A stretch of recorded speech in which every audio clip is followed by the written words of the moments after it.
crystals, before, through and beyond. That's quite a field we're going to cover.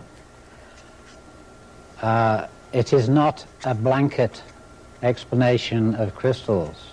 And I'm afraid that's what we've been doing in recent years. We kind of treat the crystal as something that does something, but we don't know what it does for sure. We seem to feel that it has healing powers, it has powers of communication. It seems to have all kinds of things, but what?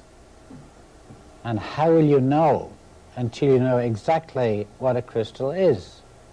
A crystal is a living thing. It's not just a piece of quartz. We have some crystals here now that I'll be talking about later on, and they're beautiful. But what good are they? I'm sure that a lot of you have used them for many things, maybe your arthritis or something, but did you know what you're doing? We have to take a look at what tools we're using, where we're using them, do we use them separately or in conjunction with each other. We have to know exactly what we are using before we can do anything sensible with them. If you try to do experiments as I have done, when you don't really know what you're doing, you might have some success here and do the same thing again, but each time it comes out a bit different. That's because you haven't put things in balance. That's because you don't really know what tools you're using. And unless we know, we'll never get anything stable. Now, before the crystal was formed, something else had to happen. We have to go back through time to the beginning of creation. I don't intend to talk to you a bit about the middle life of the crystals or future of the crystals. I'm going to talk to you from the time they were first formed till the time when we will be able to use them sensibly. And so to begin, the first thing that happened was, God said, "Let there be light." And there was light. Now, when God made light, he did it in a scientific way. I suppose the first light he made was his own energy. But he provided this universe with an energy that keeps it running, keeps it going all the time, and that energy is part and parcel of everything. So when he created light, he created it with something. That something was magnetism.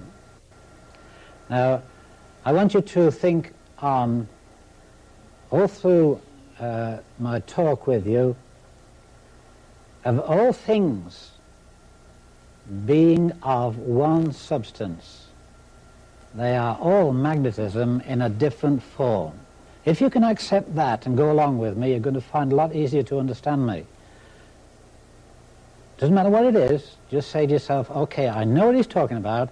Everything is the same medium. It is all the same energy in a new form.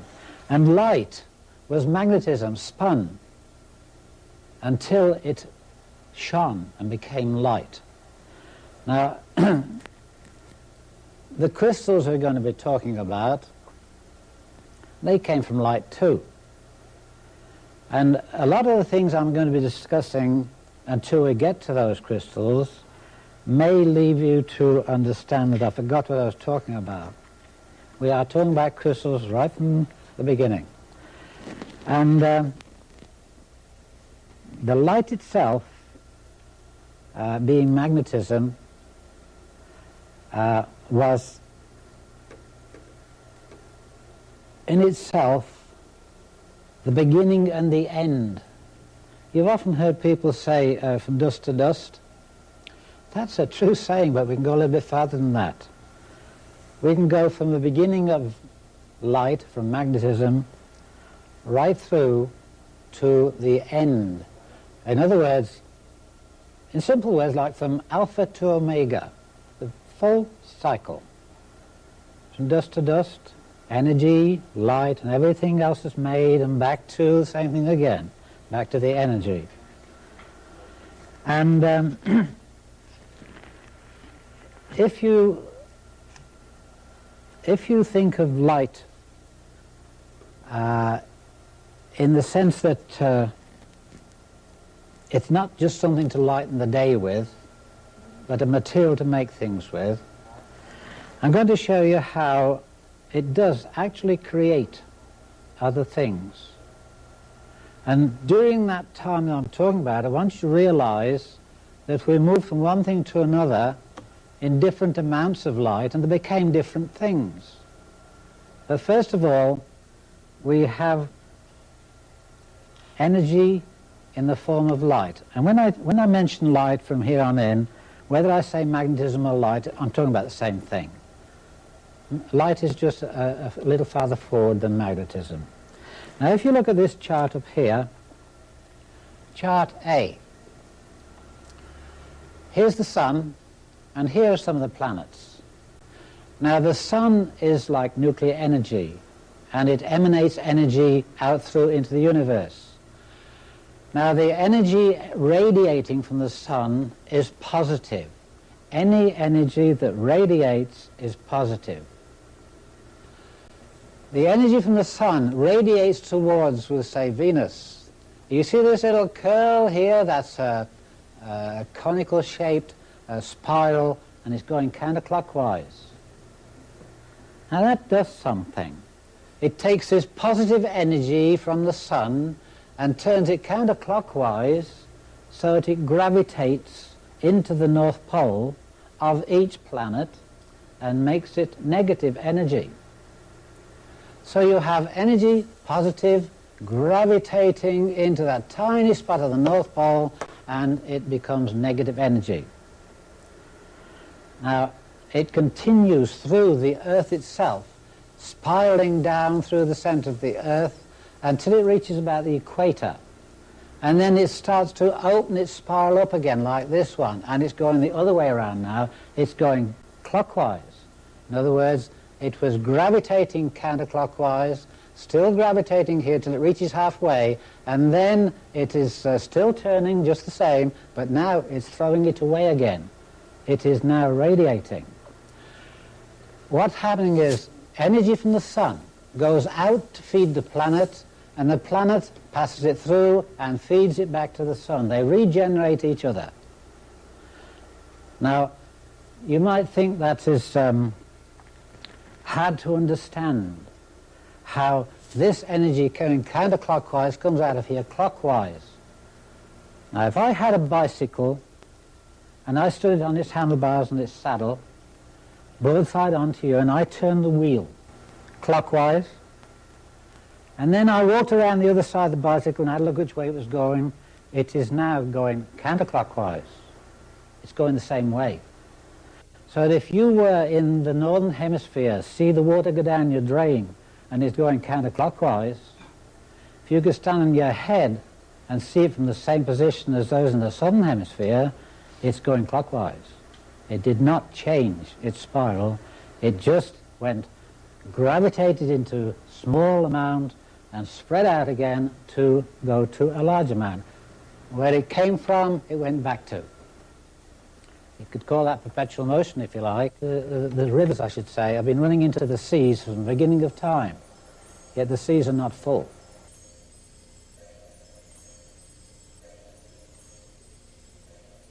We have a system going on which God created, whereby a wave of energy gravitating does not finish its gravitation until the wave of radiation begins. In other words, you've got a wave where this would be just finishing here, and this one starts before it gets to it. In other words, one wave starts before the other finishes. There's a reason for that. If something is gravitating, before it gets to the end of its gravitation, and the radiation starts, you have something like that. One starting before they're quite finished. And because of that little gap in between the two, there's no gap really, but that sort of hesitation, then you have continuum. You see how clever God was. He made everything to keep going forever and ever. And that wave break there means to say that this system will go on all the time. Now you might say if you're gravitating something and you're radiating it at the same speed, which will always happen. Gravitation and radiation always the same speed. But one started just after the other, or just before the other one finished. And so it leaves you with what you formed by gravitation, and it has not dissipated because the radiation didn't start till after that was formed. So we have a continuum there.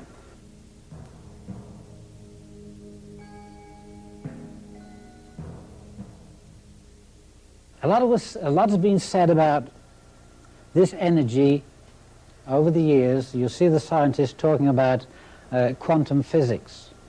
And they say that the energy that comes from the sun does not come in a steady flow, always the same.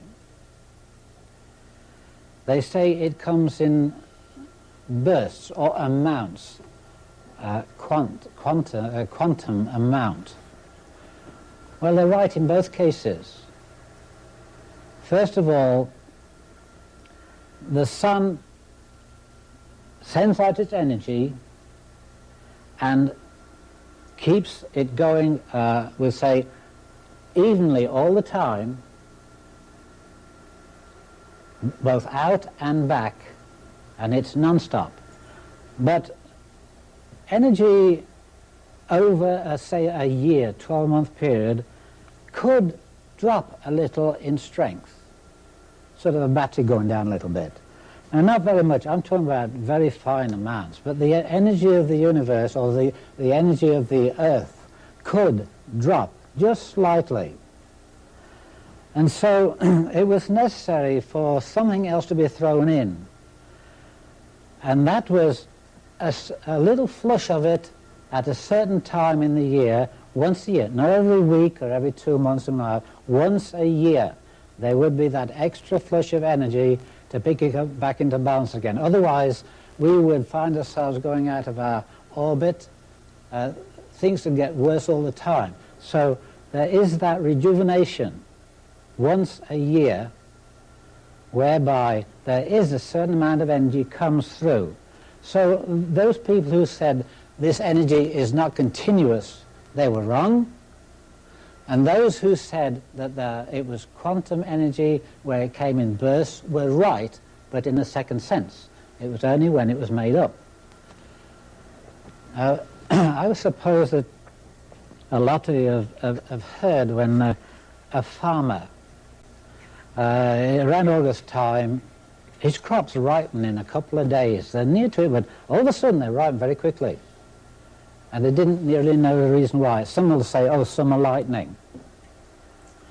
Well, if you lived in China, you would find that every 7th day of the 7th month on the Chinese calendar, this is what happens. This energy is, the quantum energy is released, and it does balance the Earth's magnetic field again.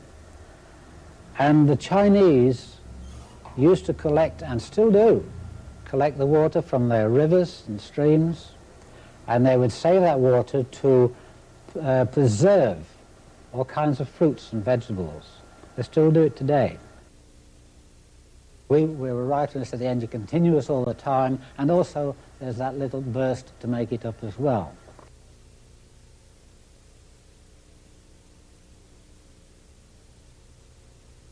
When you get energy spinning, it usually spins in what we call waves, light waves.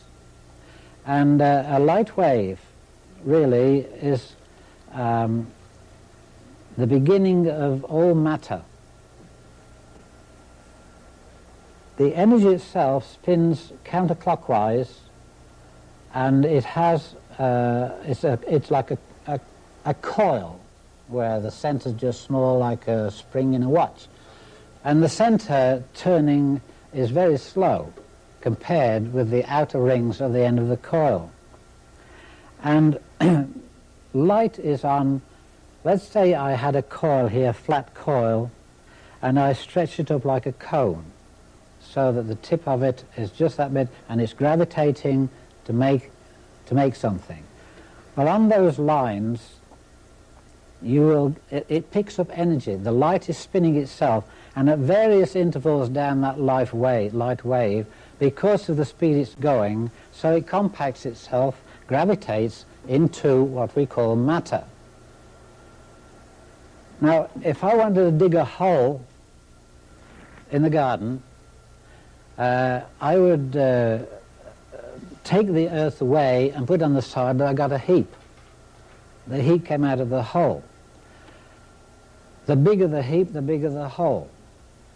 And when light in the universe spins to create what we call elements, what is happening is that the light spinning is pulling the space content towards itself, compacting it, and it's what you call stretching space. It wants it, so it pulls it all to itself and compacts itself, gravitates. And so matter is really energy stretching space.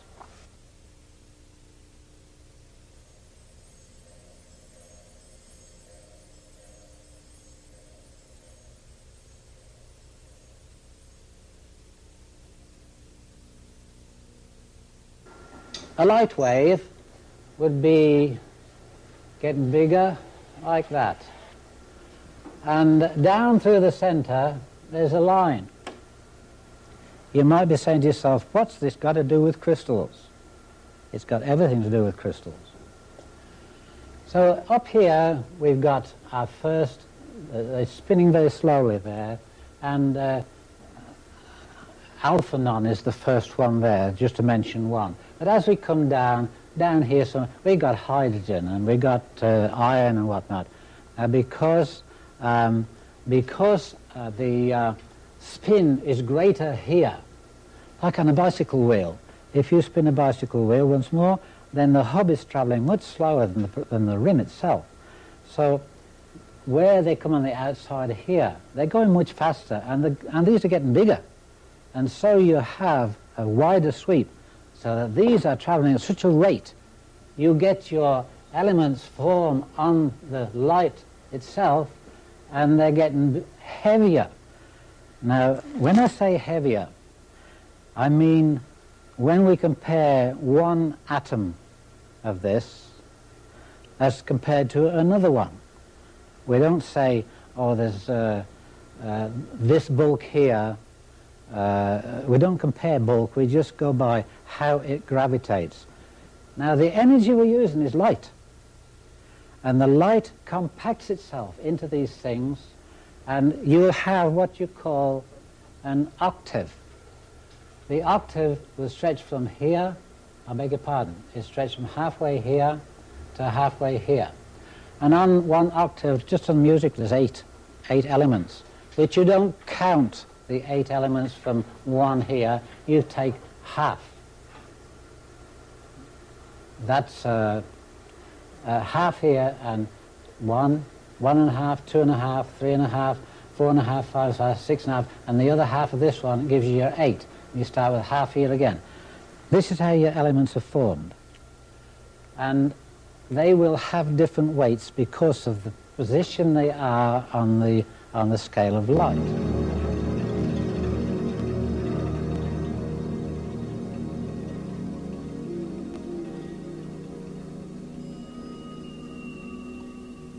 This light here forms matter because it is gravitating. And at the same time it's gravitating, inside that spiral there's one going the other way, which is radiating. But it's behind. Remember I told you it was behind time with the other one. And so the elements that you had formed, they remain there. Now, one little thing that I might mention as just a point of interest is that mass rotates at a certain speed, like the Earth. The Earth rotates at about 19 miles a second. And the speed of light is 186,000 miles a second. Now, the difference between the time of them moving would indicate that there is time, such a thing as time. I will mention this, and I will repeat, it only indicates that there is time. Now, any element itself, or any light wave, must remain in balance. You cannot have more gravitation than radiation. You have to have them both equal. And when you have those elements formed, we find them in the Earth itself. When the Earth was being created, they have cooled down. You got your elements in the Earth. But this is how they were created in the first place. This is how mass was created. Now, when you think of mass, don't ever think of something big. Think of even a speck of sand is mass, or matter, call it what you like. Now, any part of matter that you see, think on continuously that matter is light in another form. If you can accept that, we'll get somewhere. Now, once we have, one of the things I should point out here before we go too much farther is that in creation there has to be rules. God made rules which I guess we call the laws of nature. And one of the things that would indicate this to you is a very simple test you can do for yourself. We have a chart here. This one, a B chart, but have a look at this up here. To indicate the rules of nature. That is like a chart of a pebble dropped in some water. And the pebble drops in here and it starts to send rings out.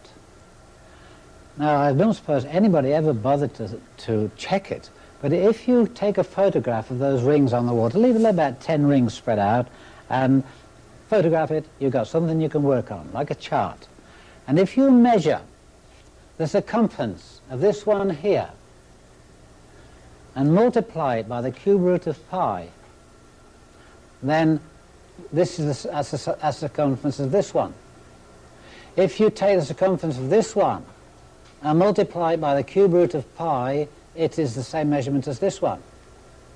So it's increasing, all these rings are increasing one by one by the cube root of pi, and never alter that.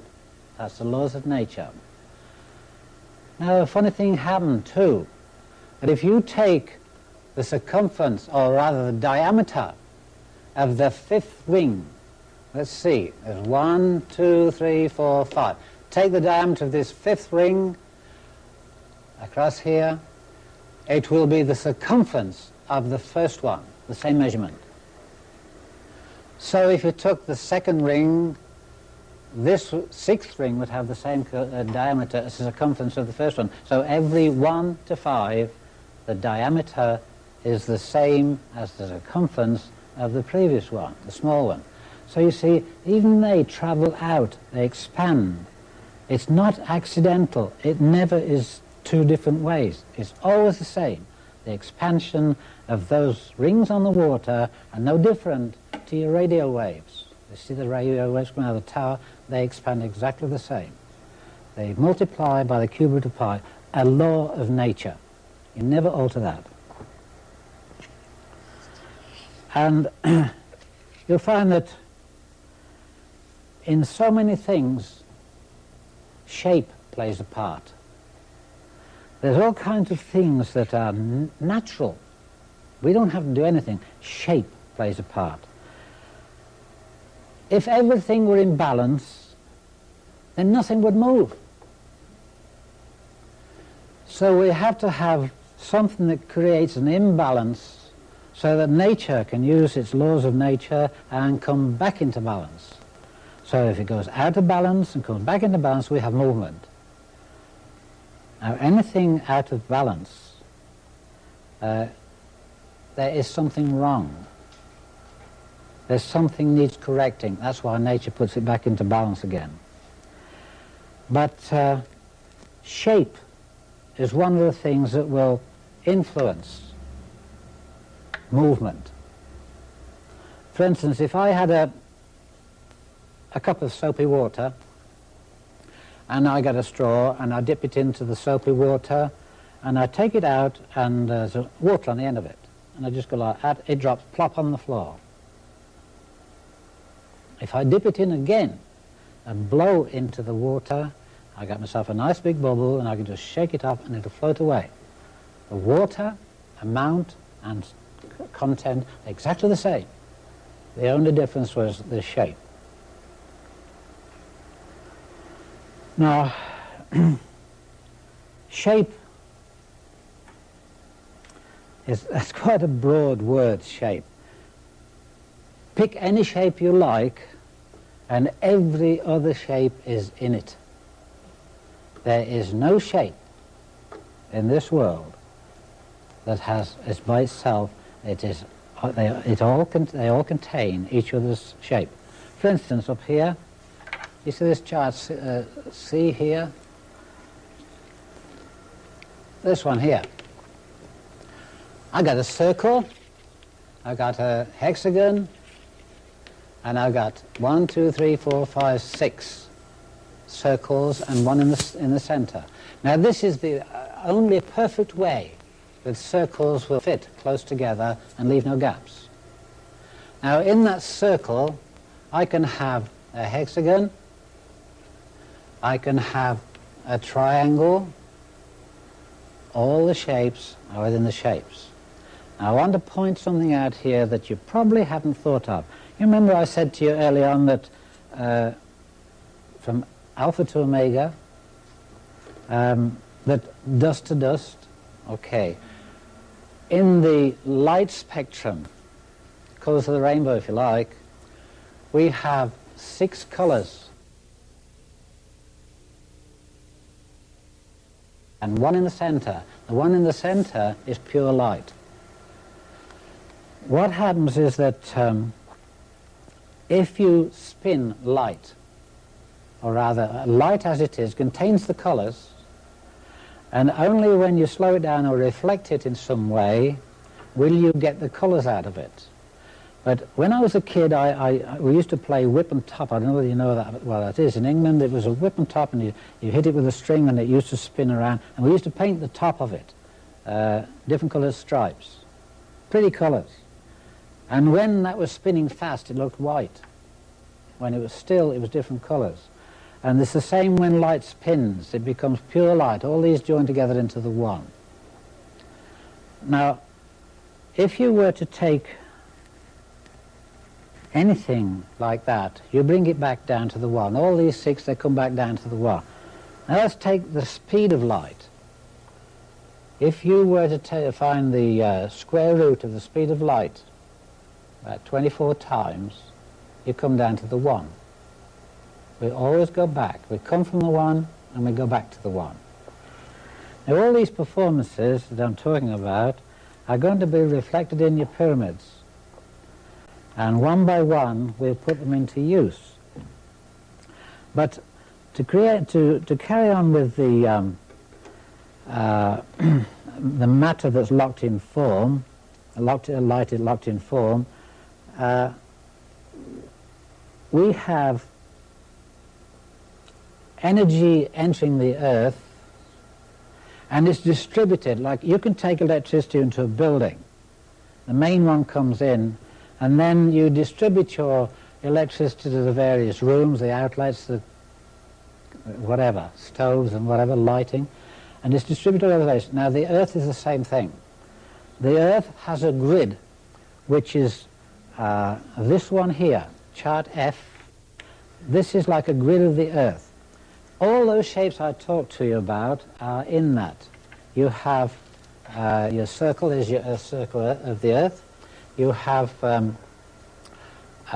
hexagons, and you have triangles, and then they are laced together. You see, you can come down to a smaller hexagon here, if you can see that. You come down to a smaller hexagon, and you come down to a smaller triangle. In other words, from a big one up here, you can go down to a small one here. It's just a repeat of the same thing down. And what happens as you take from the big area and compact it into the center, gravitation, then you have a stronger energy in the center than you have on the outside. You'll never get much strength in a large nucleus like you will a small one. If you have gravitation, tremendous gravitation, into a small compact nucleus, it will give out, it has more potential than the one that's sloppy. So that on your light wave there, the ones that were turning slowly, they weren't compacted enough, and so you got light elements like hydrogen. And the ones that are lower down on the larger scale of that light scale, where they're whizzing around, you have such things as iron and copper. They have gravitated to the center until they are more solid, if you like. And the more solid they are, the more energy they have. Around the nucleus of an atom, you will find the nucleus in the center, and around it, maybe I could show you on the board here. Around the nucleus, you would have, there's your energy. Around that, you would have what you call a force field. And around that force field, let's say that's your force field, around that you would have magnetic field, which is in circles, isn't it? Goes in waves. Now, when you measure the energy of, of any atom or any mass, you do not measure this from here out to here. You don't measure it even from here to the edge of the force field. You take a measurement of the edge of the nucleus to the edge of the force field. The radius of that will give you the approximate strength of your force field. If this is narrow here, you haven't got much of a force field. If this is compacted so tight, your force field could be out here.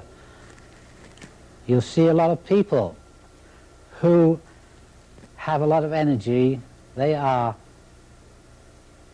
usually pretty good people, and they seem to always have plenty of energy. And if you are a person that could see an aura, you would see a wider aura around that person because they have that energy there. Some people that are kind of sloppy and don't sit around all day, you wouldn't see much of that. But a person that's active, on the go, lots of work in them, you'll see that aura around them. So the more compact the guts of the thing, the stronger the energy it is. We'll be talking about that in these crystals in a minute. Now, in this grid of the Earth, you'll notice there are two triangles. And this is a little bit deceiving because this line actually travels through here. But on this triangle here, this line should not travel through. This one here should be on the top of this one here. And this line here should stop there and start again there, like that. So this one is on the top of the other, which indicates that the two triangles there are not touching. Now, whether they are an eighth of an inch apart, you can put your finger between them, that's nothing to do with it. They could be 8,000 miles apart. And so we have a situation like this. I made a cutout here so that you could see the Earth's grid. The Earth's grid is something like all this work here. All these lines, these are hot spots here. But I took the trouble to cut this out to show you how the Earth itself, which is an icosahedron, that's 20 triangles covering the Earth on those, like those triangles there. And if you saw the Earth like that, and then you took another one and took it over the poles, let's take this one here. Say you took this one and wrapped it up over the top of the pole to the other side. If you could see through the Earth, it would look like that. Okay? What do we have there? We have the Star of David. I have asked rabbis, priests, all kinds of religious people to try to find out for me what the Star of David is for. The usual answer is, well, it was the insignia, if you like to call it, or the logo on King David's banner. That's not good enough for me. This very grid here indicates that the Star of David, we'll talk more about it as I get into the crystals, this indicates very strongly that this one influences the other side of the Earth, and we have a working mechanism whereby one plate on this side of the Earth is working with the other. The sign of David is the sign of all energy. But these triangles here are not just flat, they're three-dimensional. Like this little one I have here. There's a triangle that you see. Now that fits like that into the Earth itself. 20 of them all fit to make what you call an icosahedron. Something like that, okay? Not going to deal too much on that. But they all face into the center of the Earth. Now from the outside we see the energy gravitating, it's big on the outside, gravitating into the center in this fashion. You see the coil, there's the coil there, and it's gravitating to the center. But it doesn't stay there. Then it repeats and goes out the other way to radiate away again. When this goes into the center of the Earth, it is facing another one opposite it. The points come together. And so you have this going on here, that going on there, and you create a situation like a bar magnet where the center of the bar magnet is neutral. This is positive maybe, this is negative, and they come together, but they don't touch, they go to the outside, they keep in and out, but they do not touch. Now, I'm going to come back one moment to the light wave here to indicate to you and give you some kind of proof that everything is of the same energy.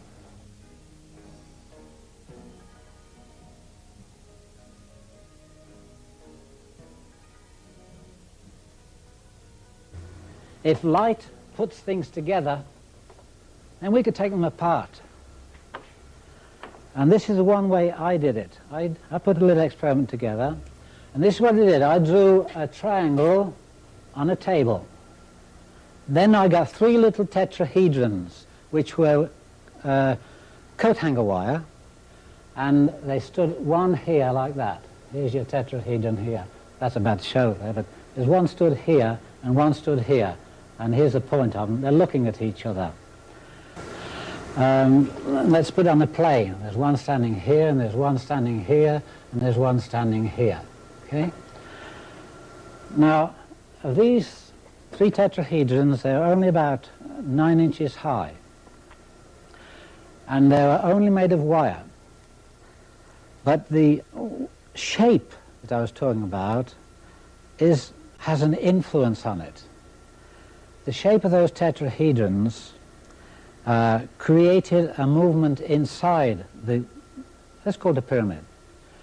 And the movement itself started to cooperate with the other two. This one's talking to that one and that one. Now, I put a little wooden arm here.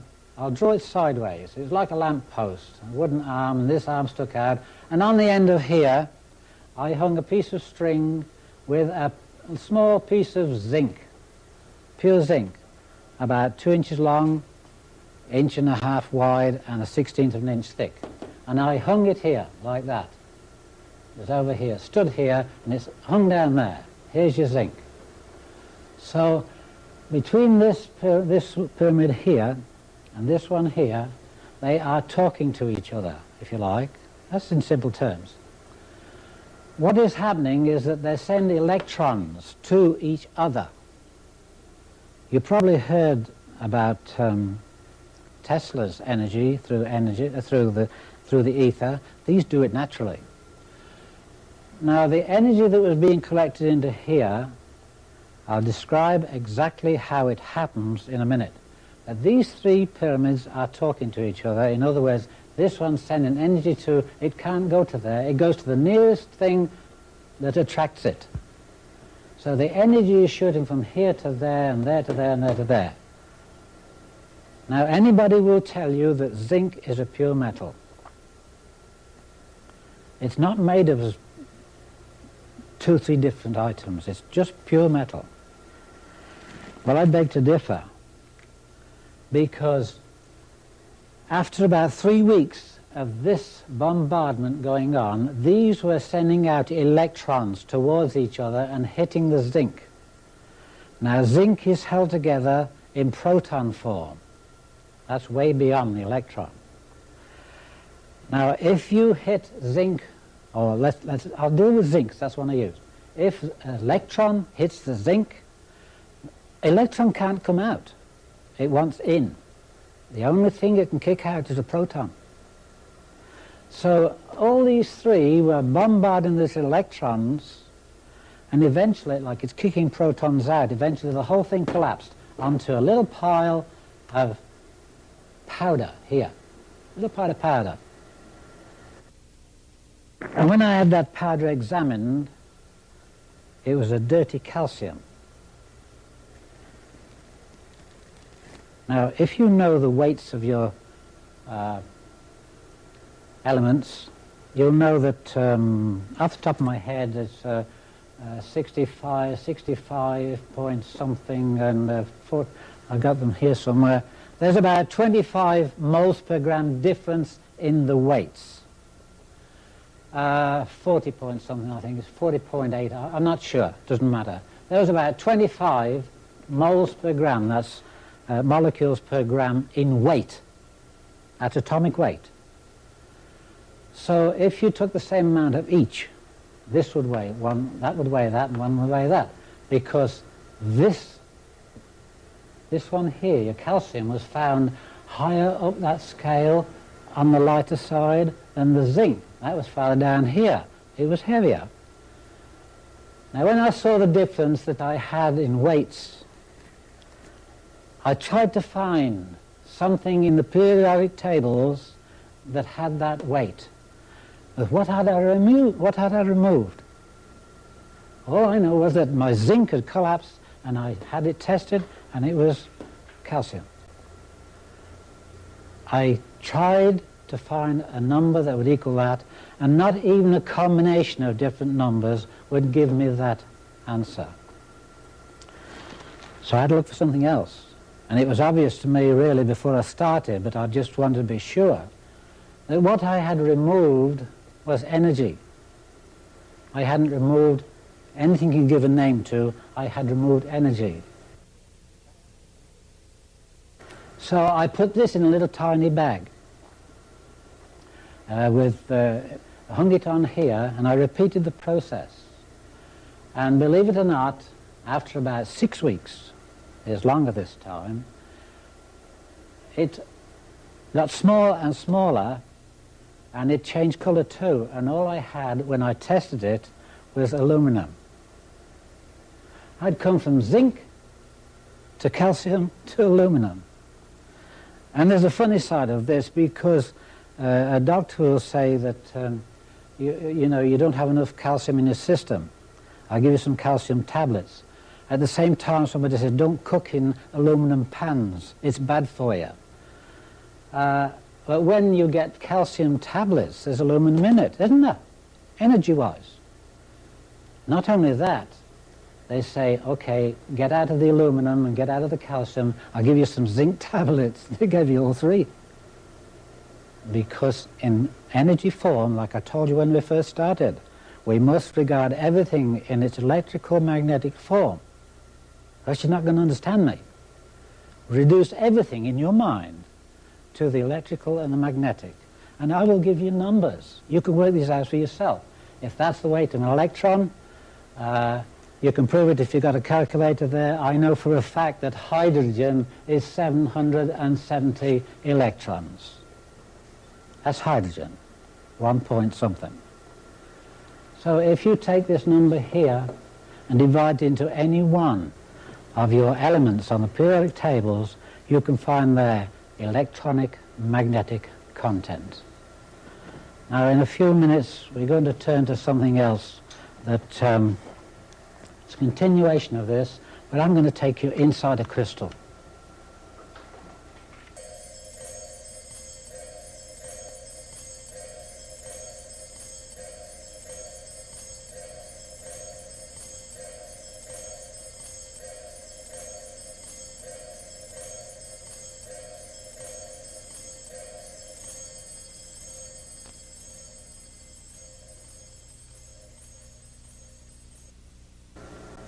I suppose if you wanted to buy a house, you'd want to look through it. And so if you want to be able to use a crystal, would it not be sensible to have a look what it's like inside and what we can do? We move around in it and find what spots do what. Now I'm going to take you to this chart over here, chart E, and I've drawn it in the shape of a triangle, because the molecules of your quartz crystal are pyramid shape, right down to the tiniest little molecules of your crystal. They are pyramid shape. So now the one that I've just taken now, I've enlarged it, and I'm going to take you inside to see what it's like. Now just imagine yourself now looking around your new home. First of all, this pyramid here would be no different to your big crystal pyramid. It's a series of these put together in a big one. Now, if you want to find the areas that are most useful to you, the functional areas, then there are certain things you have to do and abide by. First of all, I'll show you how to find the three magnitudes of a pyramid. When I say magnitudes, I mean if you in the house, the heat at the ground level, floor level, will be different to halfway up, and it'll be different again in the ceiling. We're not talking about heat, but energy rises and does practically the same thing. So now, what we're looking at is really this size of this base here. If it's squashed up into there, whatever's in here, it has to get into a smaller place and become stronger. Now to find the three magnitudes, or three divisions, never mind the intermediate bits in between, the three main ones. First of all, you measure the side of, if you could draw this on paper for yourselves, you draw the length of your pyramid, measure it, and you find the center mark here. And you do the same here and find the center mark. Then with a square, put it on the side here and draw a line in. Compass if it's like, and one in there. And where they touch, that you draw a line across parallel with the base, and you have the basic energy up to the first dimension, or first magnitude. It is multiplied there by 10. Whatever you had in here, 150 Gauss I suggest is here, 150 Gauss at ground level. By the time it reaches here, it is 1500. And where by the time it goes farther up to the top, it becomes 15,000. But now we only have one dimension yet, or one magnitude. The second magnitude is found by measuring from here to here, the center mark of it, halfway between the two, and draw a line across. Now you have dimension 1, dimension 2, or magnitude 1, magnitude 2. And each of these multiplies by 10, so that whatever magnitude you draw into the pyramid, naturally, let's talk about naturally, not force-fed, whatever energy you draw into the pyramid would come out of the top 1,000 times stronger. Now, this point here, if I said to you, you've got a glass pyramid there, like one we have here, where is the center of that? Where is the cube root of it? Well, this is the way you find it. Half that measurement in here, and half of this there. This is the cube root of your pyramid. It's an unusual shape, isn't it? It isn't like a cube or even a sphere.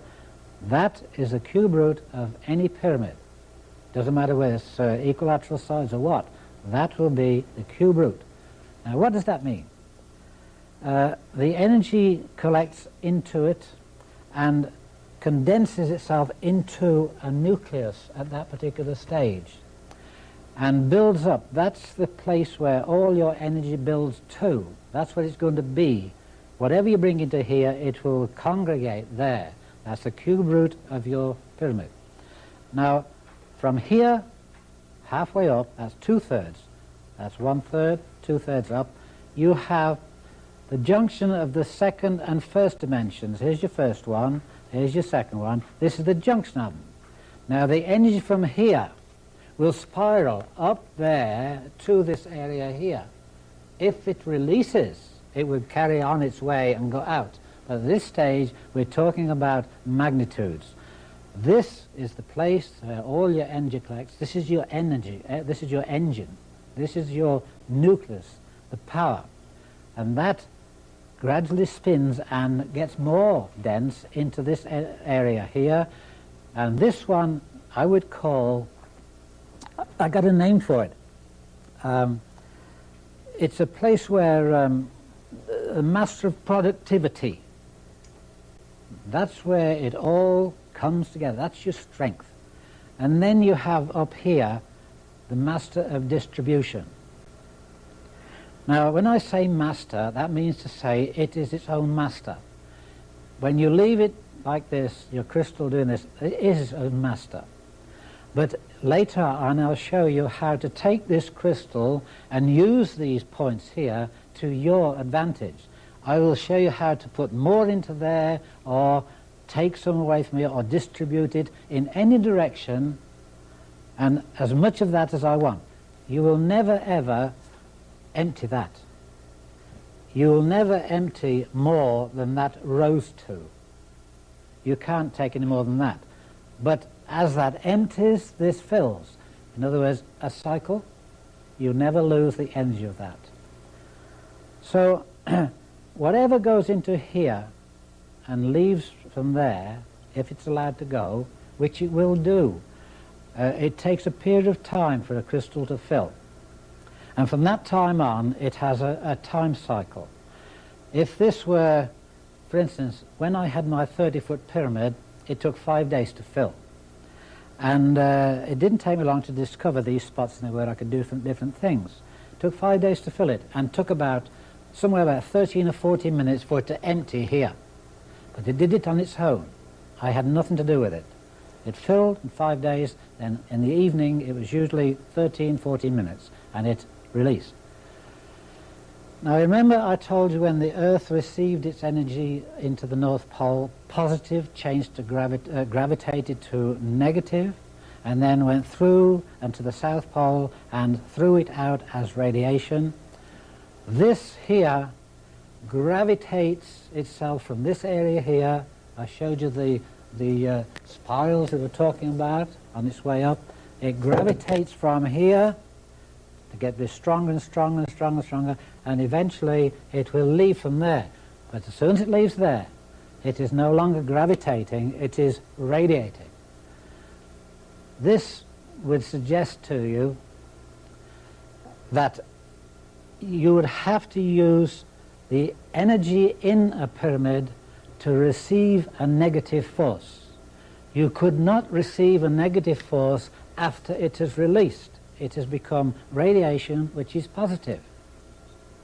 When you come to use your crystals and you try to use negative energy to calm a nervous system, to soothe something, you can't do it by the radiation coming from it because it's positive, and that would make it worse.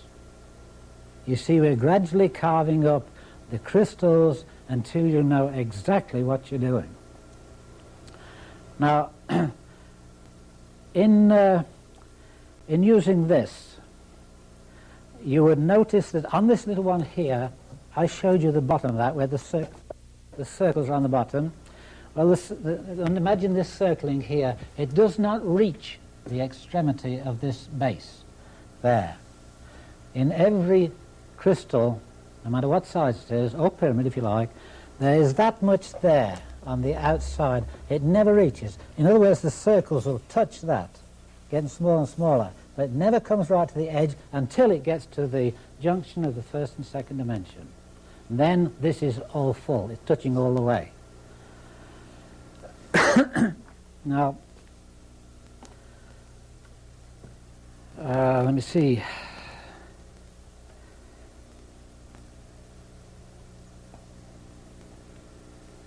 If you want to use these crystals for any particular purpose, you have to be able to set them up either singly or in combinations with each other. And if you were to set this one up with one underneath it here, or a crystal that was both ends the same, then you would have, tip it sideways. If you squeeze it in the center, energy will come out at the ends. Okay? So it's that way in the first place. Okay, you tip it sideways and energy comes outside at right angles to where you squeeze it. And if you take a small crystal, I've got one here that I can give you some idea. Let's try this one. If you took that small crystal, don't forget, it's live.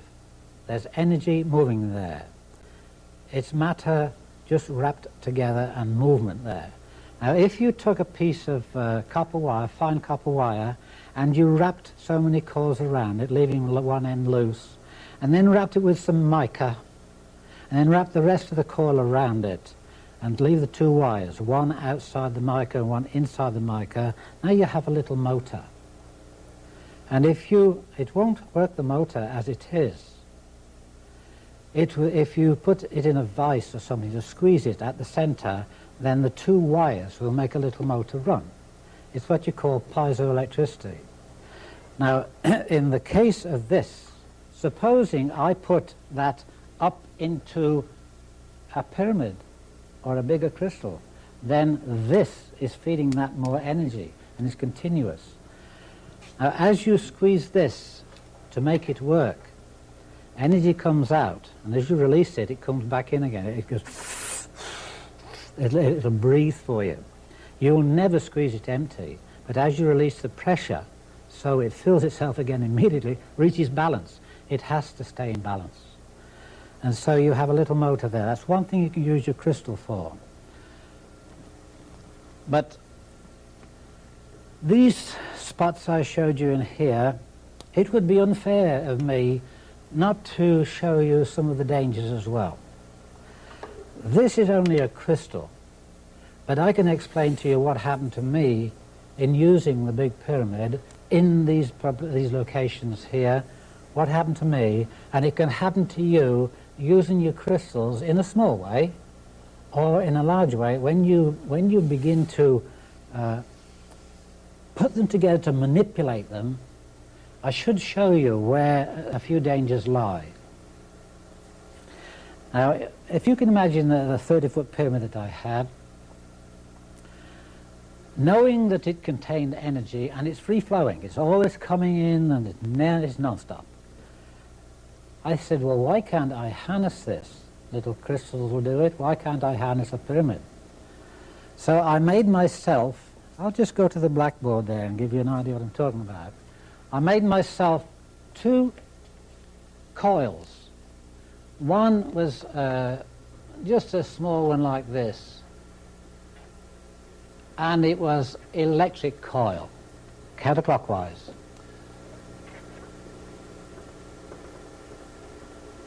And I hung that in the top of the pyramid.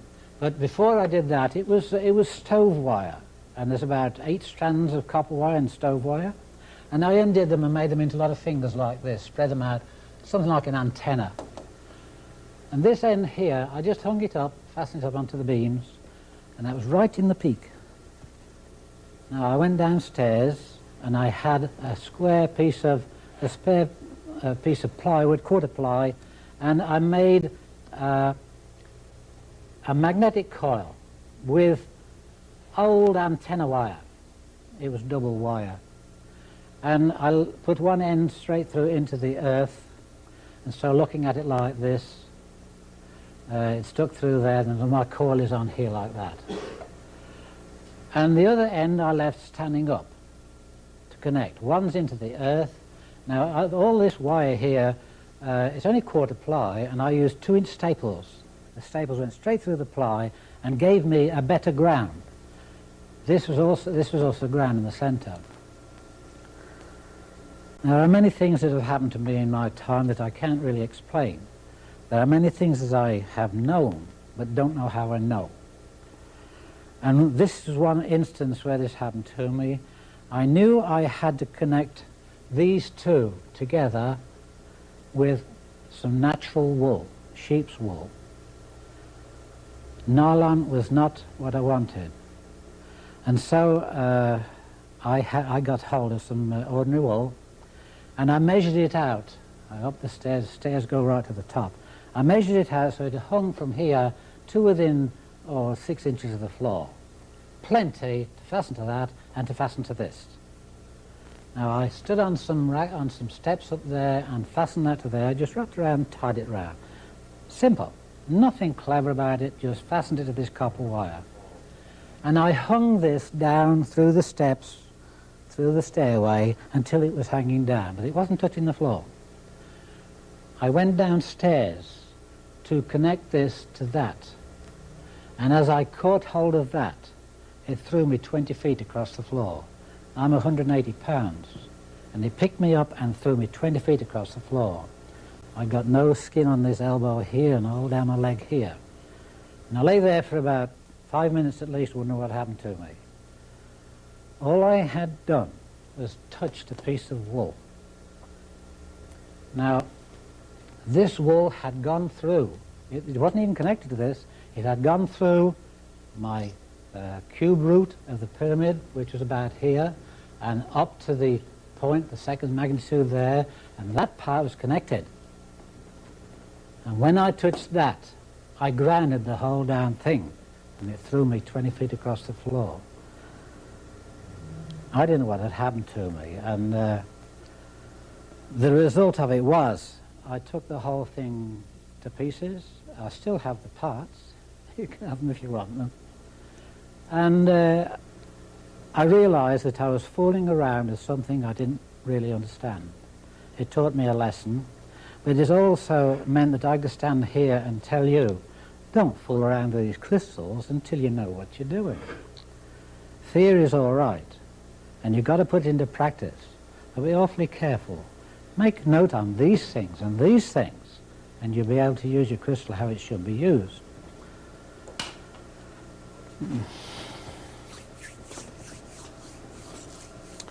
Now, in a crystal itself, you have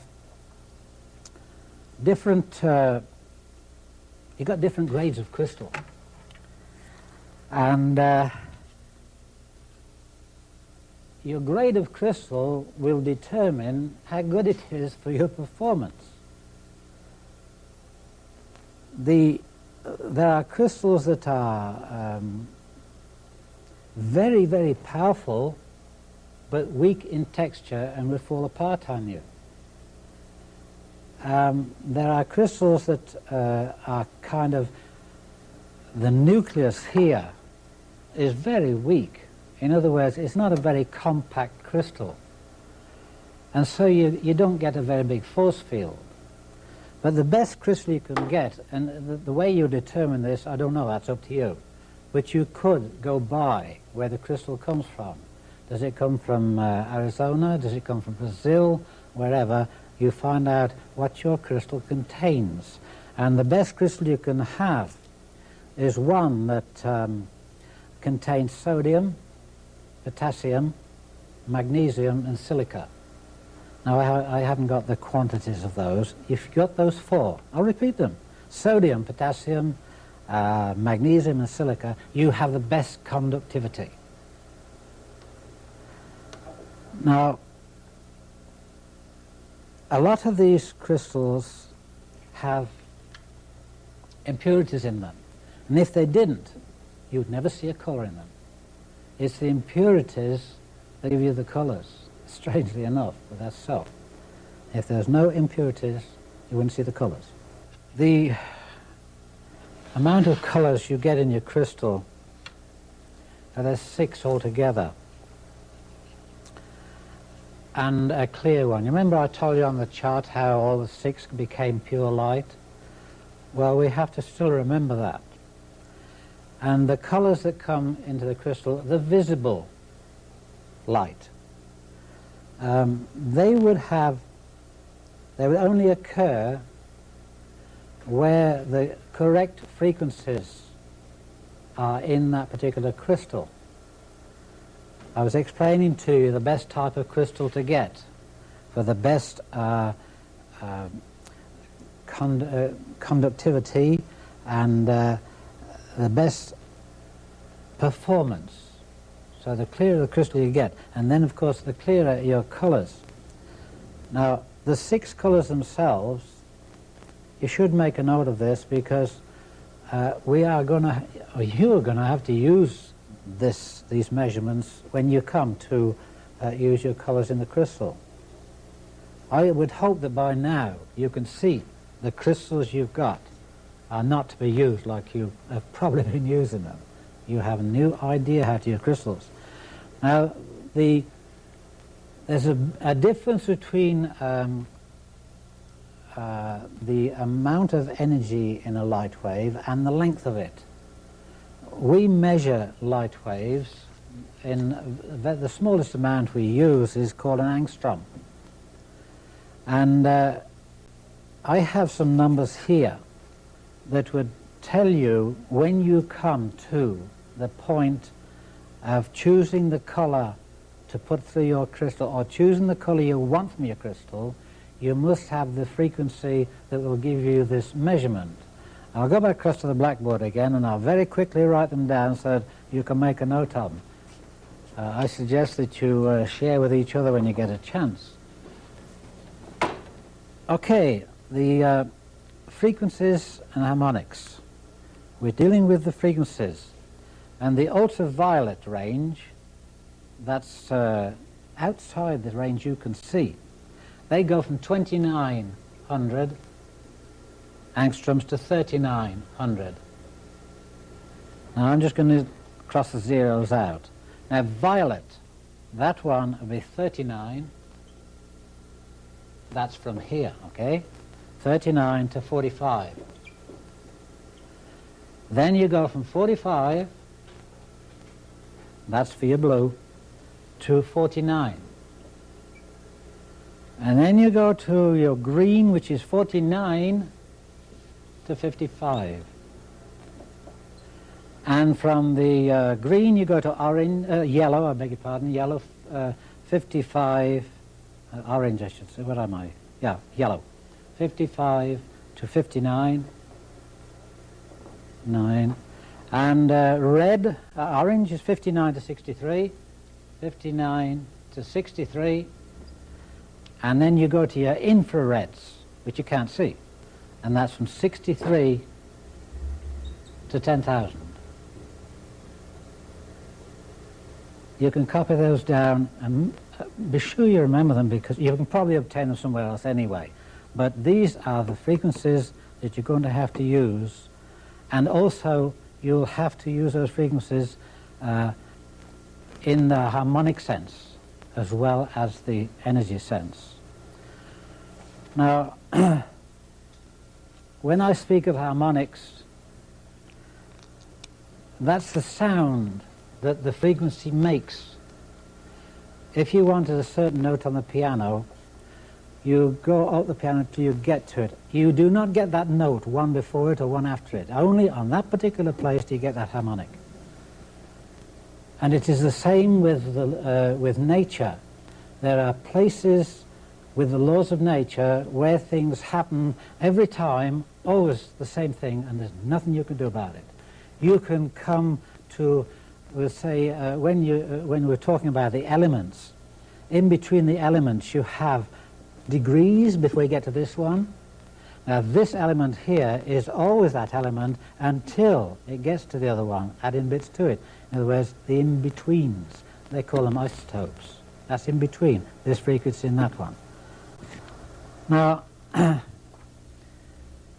the harmonic is something that you're going to have to use. If there are any musicians amongst you, you have a head start on everybody else. But I'll give you some harmonics that are most unusual for you.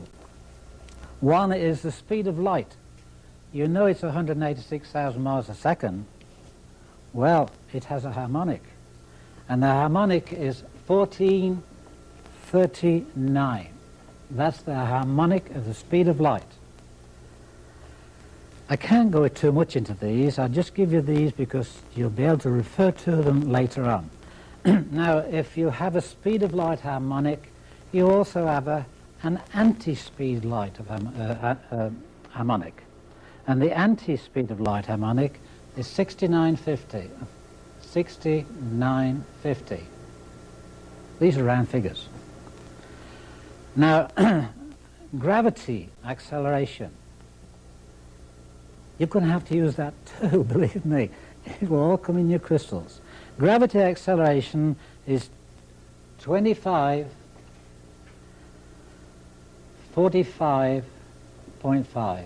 That's gravity acceleration. Now what do we have on the other side of it? Anti-gravity acceleration, which is 3930. That's the speed of light, anti-speed of light, gravitational acceleration, gravity, and anti-gravity. They'll come in handy for you later on.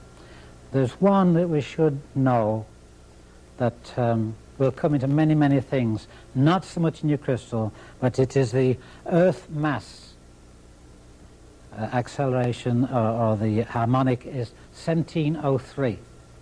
1703. Earth mass.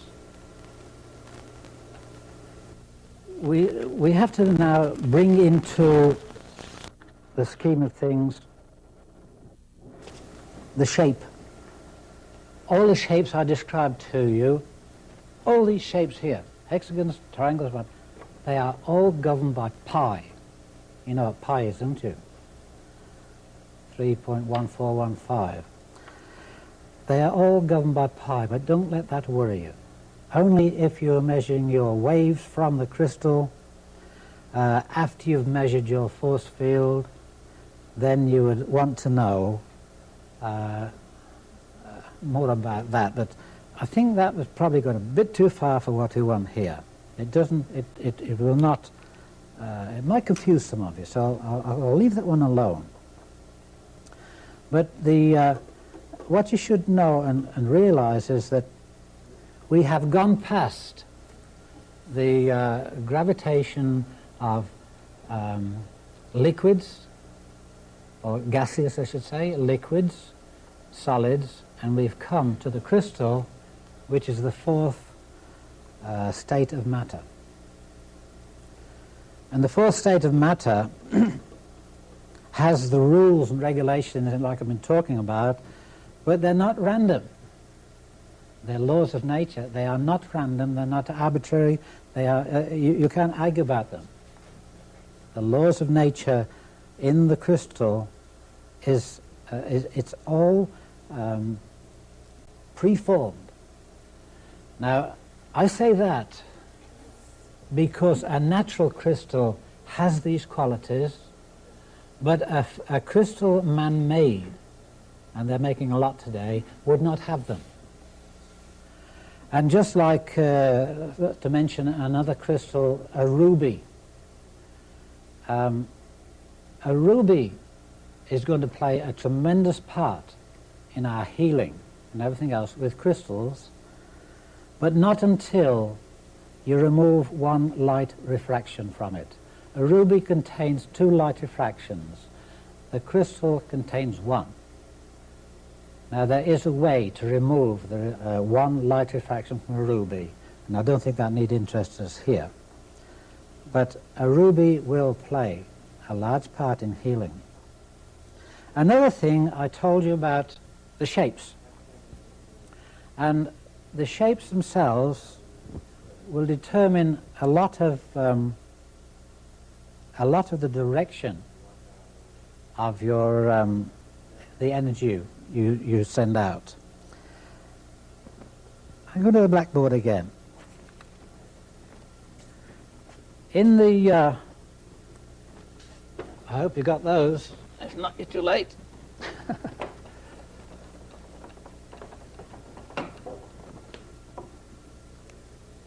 When you take a stick, here's some water. When you take a stick and you dip it into the water, like that, it does that. Ever noticed it when you was a kid? Always bends.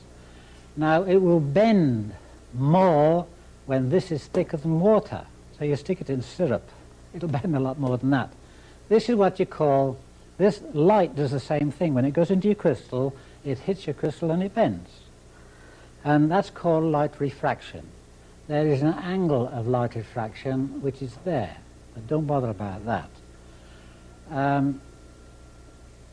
That is light refraction inside your crystal. But when you use the outside of your crystal to direct your beam or whatever, the way you facet it will determine at what angle you send your beam out at. I've got a chart here, if you follow me across here a second, and it shows you some little different angles here, look. The angle of this one, it points up there. This is your reflection off that side or any side. The reflection is that angle there. This one is thinner, and the angle is entirely different.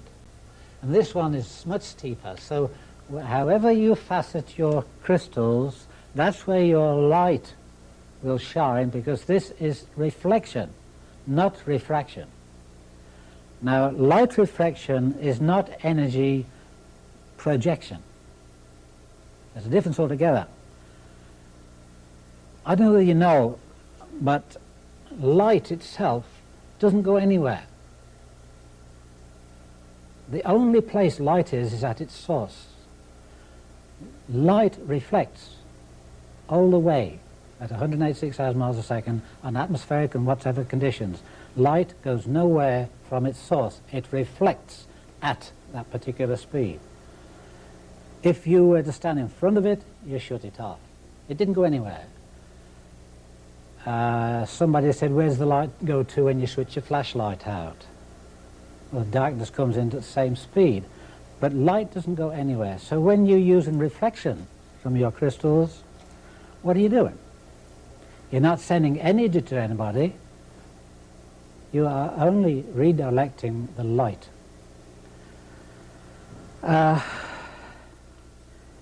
If you want to send your reflections out for, we'll say, a certain color, and you're not going to direct it, you're going to send it out to a person.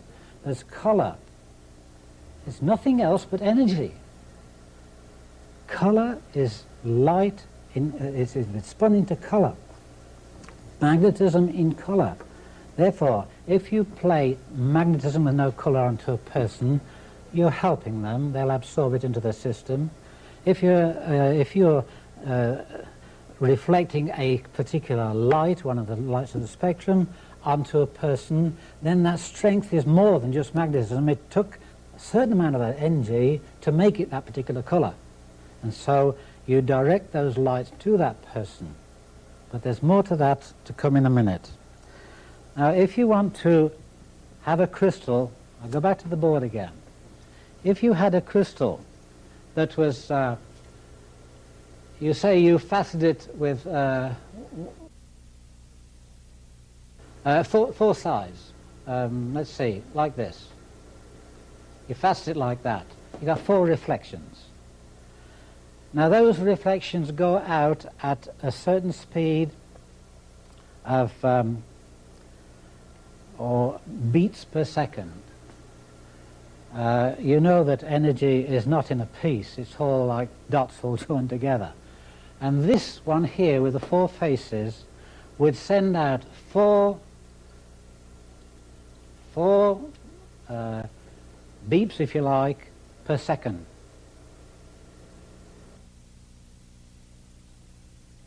If you had a 6-sided one, then it would send out 6 just spots of energy at a time. 8 will send 8 faces, you send 8 out. So the pulse is getting faster, isn't it? If you got one with 12, the 12-sided ones, they make marvelous ones for hanging in the wind if you want rainbows all around the house when the sun shines on it. You've got 12 faces sending them out. So you have control here not only of the area which you can send them, you have, how can I put it, you have more scope in width and probably less in depth, depending what angle you make this. Suppose you made that one about very shallow like that, not so deep as that. It will spread this way, won't it? And that way. And its outer limits, if this was a person's stomach here, it would reach to about here. This one here would not even go so far. It would reflect down to about here. It wouldn't even go so far. So wherever you put your angle on here, it will reflect the right angles to it to a certain distance.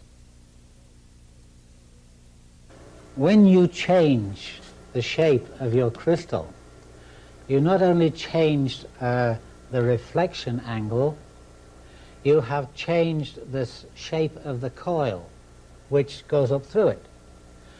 And when you change it like these 3, that's equivalent to each one, you have changed the speed. It takes longer to go around this one than just to go around that one or that one. You change the speed so that it doesn't matter only in the beginning. When you set up an experiment, you would know how long it is before it gets cracking to do something. But you would also know that one works faster than the other. This isn't always bad, because in many cases of healing, it should be done very, very slowly and gently, not in a rush. No healing should be done in a rush. But this is one way you can slow down the energy you put out. But the energy you're putting out, remember what it was? It's out of the top here, and what's that? It's radiation. It's not negative energy, it is radiation, and the energy could be used for the color. I was explaining how you could use the colors as opposed to using energy. I'll show you how in a little while how we can direct a color into a person without losing any reflection at all. The faceting I've talked about, except the spheres. I'm going to pick one of these spheres up again to show you. Here's a nice one. Now that doesn't give out any colours at all. It would multiply light that goes through it, but it's unmanageable. And a crystal like that, if it was set up in a certain circumstances, in conjunction with the cube root and the first and second dimension, the distributor, if that was set up at a certain angle with an amount of energy coming through, so it's quite strong, and if the sun, now I'm not talking electric light, if the sun hit that at a certain angle, It could cause devastation. I don't think I'm going to go into more into that, but I think a lot of you know what I'm talking about. A crystal like that would cause a lot of devastation. If you take the crystal and cut some off it, then you can play all the light through it and magnify it down here. If you turn it over with the round to the top and the flat to the bottom, then the light that comes in here spreads itself out, and it's the flat bottom like that sends a circle of energy down. So if you turn it over, you will send a very fine ray, like a laser, down.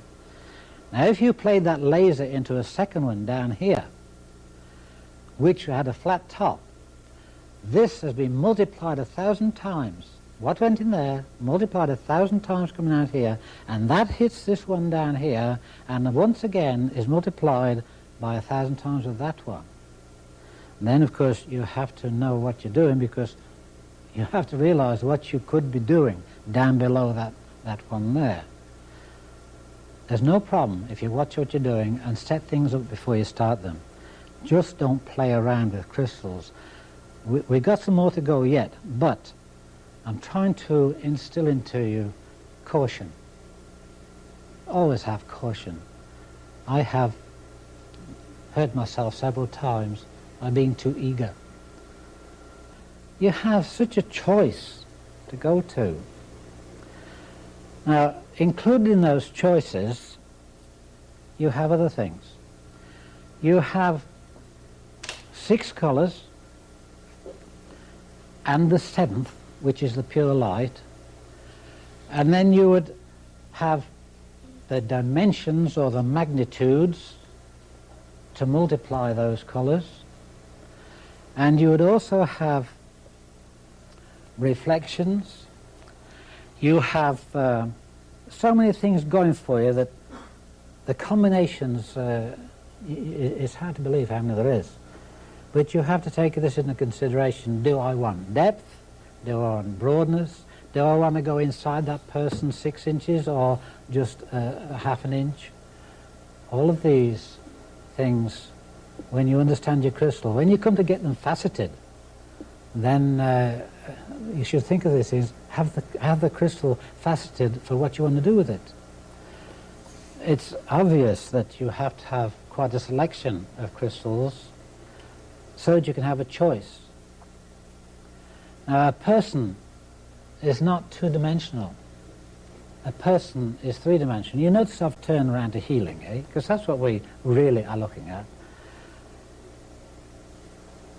If the person is three-dimensional, why would you play a flat energy onto that person, unless it was, say, for a skin disease on the surface? Why would you not play it into the person, because they have depth, they're three-dimensional? These things you have to think of. Now, before I go any further on that, I'm coming back to it, before I go any further on that, I have to once more warn you about things you shouldn't do. Any one of these crystals here, if I may just point to one of these. Take this one. If we had, and this happened to 2 very good friends of mine, and they had a crystal like this, and they had a pen light flashlight, and they had it on the table like that, and they shone the flashlight onto it to look what happened here. The light that went in was of a certain strength. The one that came out was multiplied 1,000 times. The man burnt the retina of his eye badly, and 2 days after, if the wife didn't do the same thing, he was wrapped up, his eye was patched up for about 10 days, and his wife about a couple of days. It wasn't so bad.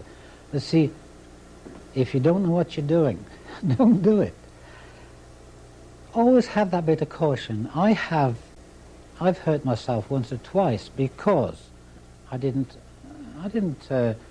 look at what I was doing first. What could be the result? Now, don't ever shine a flashlight at one of those. And another thing is, you should never have these things. We'll take this one here. that doesn't send out any colours at all. It's got no windows in it. But that one there, if you had the sun shining on that and you put it close to something, you can see the light come very brightly at the bottom. It's 1,000 times stronger from what's going in to what is coming out. If you cut it in half and make a flat, that doesn't send out any colours at all. It's got no windows in it.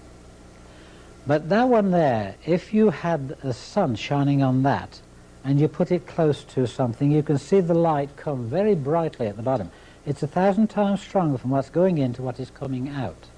If you cut it in half and make a flat top of it, all the energy goes into the flat top, comes out of the convex here, and would burn grass, piece of wood.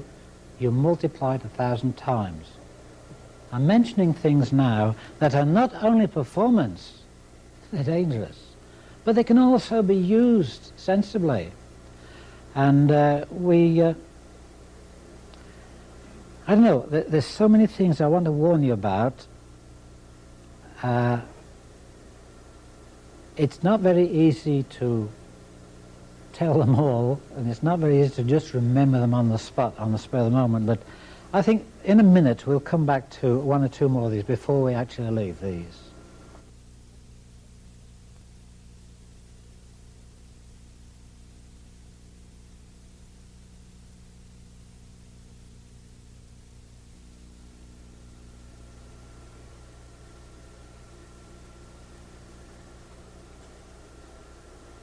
We've got a beautiful sample of crystals here. As far as ornaments are concerned, I wouldn't know which one to choose. I like them all. But my job is not to just like them, my job is to understand them. And I'm sure that some of you have crystals like this that you have used maybe to meditate with. Now, if you've just obtained a crystal, whether it's from a shop or from somebody else, before you should meditate with it, you should clear it. By that I mean you should erase everything to do with anybody else that ever touched it and instill your own energy and your thoughts into it. And you do that so easily. You take your crystal and look around it. You can find two, if you can't find holes, find some dents in it. And I find two here. Perhaps you can see them. They're not very deep, but they'll do for what I want. And I take two fingers and I put them on there, on those two holes, and I would ground it to the table or anything else. And I would just hold that for maybe a minute or a minute and a half.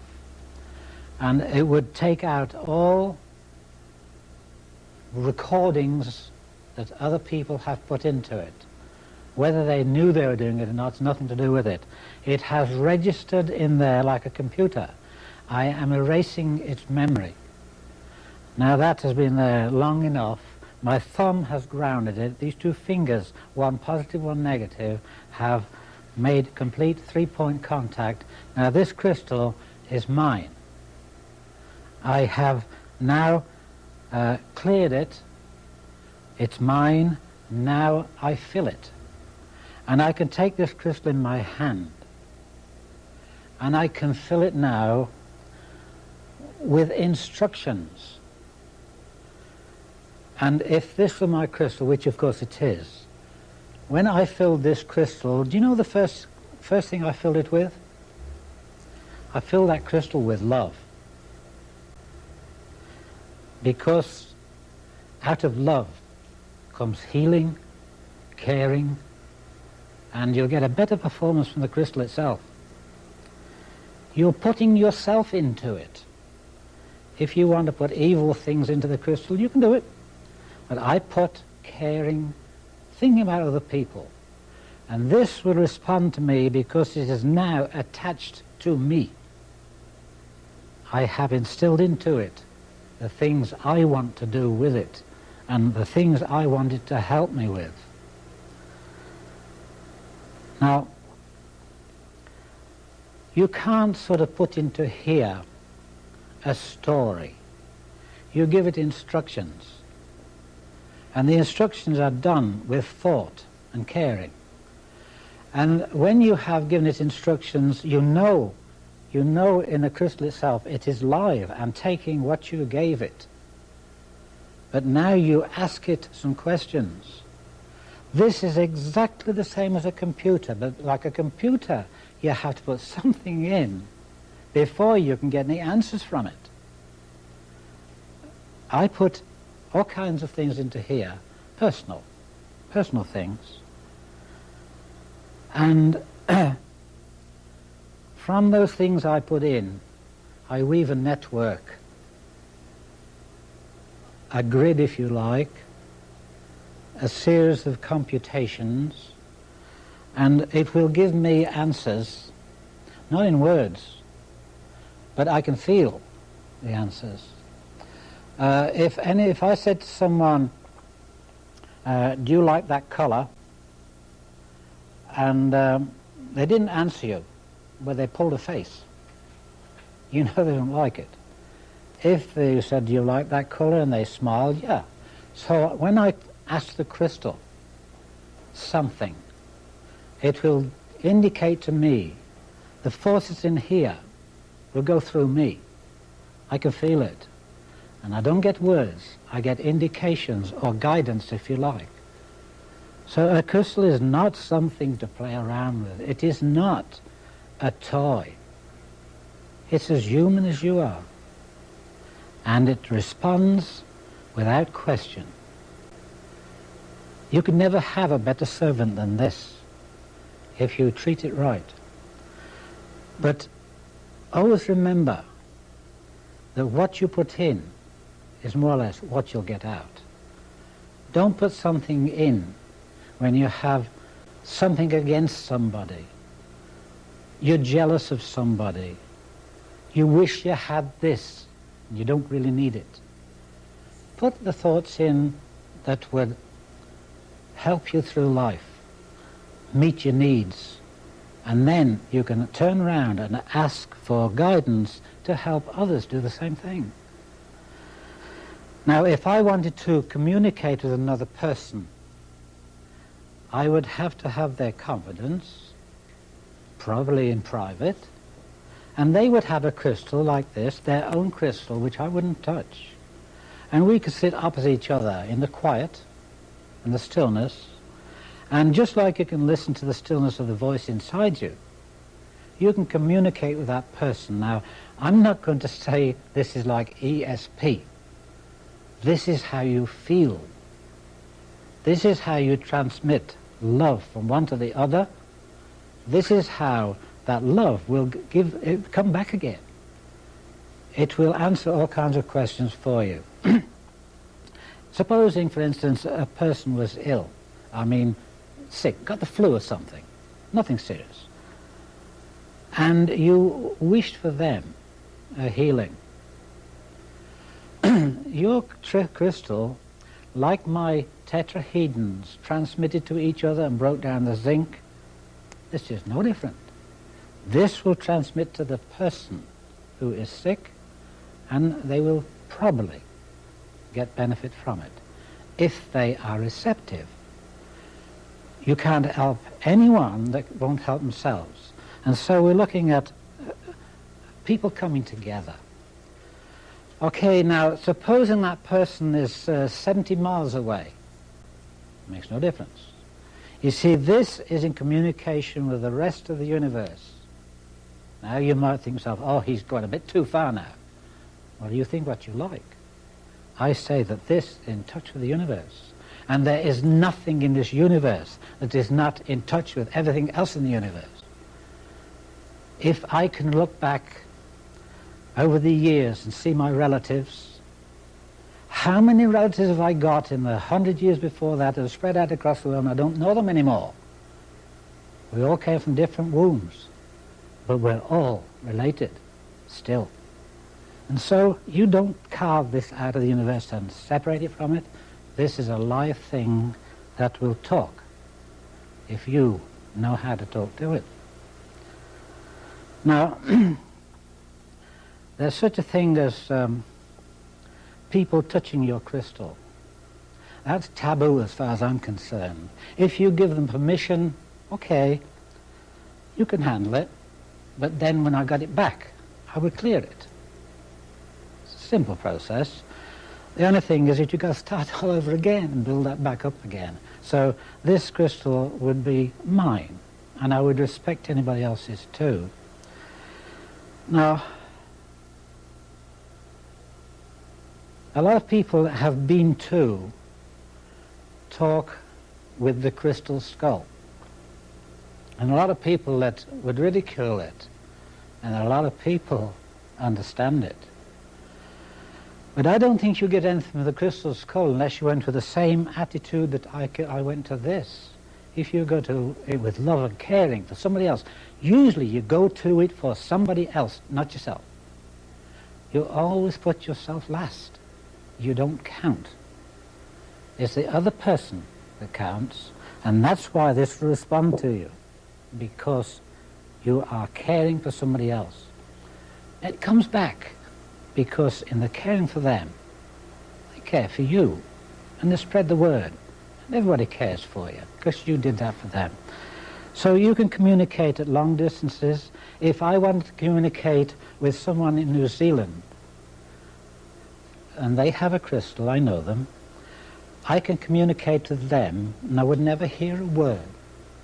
But you know, probably within 6 or 8 weeks, I get a letter, right out of the blue. It may be mentioned nothing about crystals, not just average talk, and I will get a letter right out of the blue. You will find that if you treat this like a person with respect and caring, it will do so much for you too. It isn't a one-way thing, it's reciprocal. I'm just going to have a look at across here.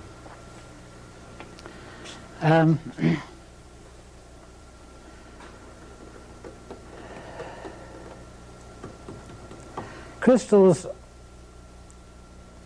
are atoms in motion. I'm repeating this probably. I pushed it a bit before, but crystals are atoms in motion.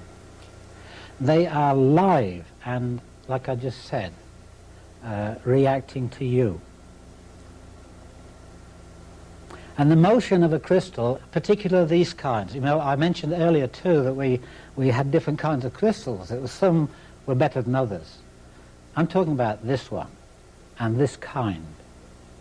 The rhythm of the motion is so constant that the force field of that crystal is also constant and in balance. Now, if I take that crystal and treat it, let's say, pick it up casually once every 3 months, and I don't use it very much, then its nucleus has lost its compactness and it has gone down in energy. And so you take your crystal and use it continuously, and the nucleus of that will have a far greater force field around it. And you have a crystal that you can reach farther with. There's so much you can do with it, but don't just put it down and forget it. It needs your attention. It's like a computer, it's dumb until you put something into it, and then you get something out of it.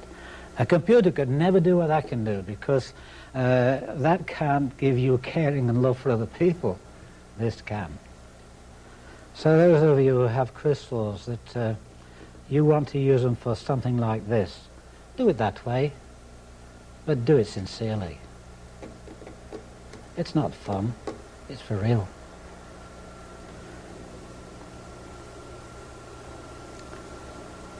Now, I'm going to deal with energy as a whole. I'll give you an instance that happened to me when I had my big pyramid. I was always doing experiments, and so you never know what you're going to come up with.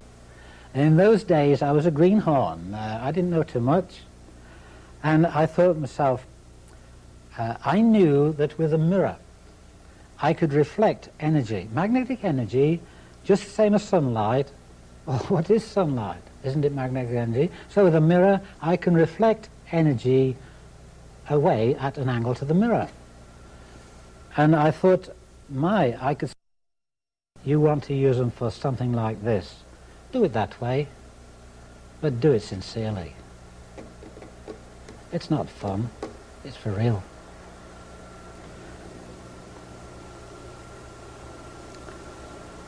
Now, I'm going to deal with energy as a whole.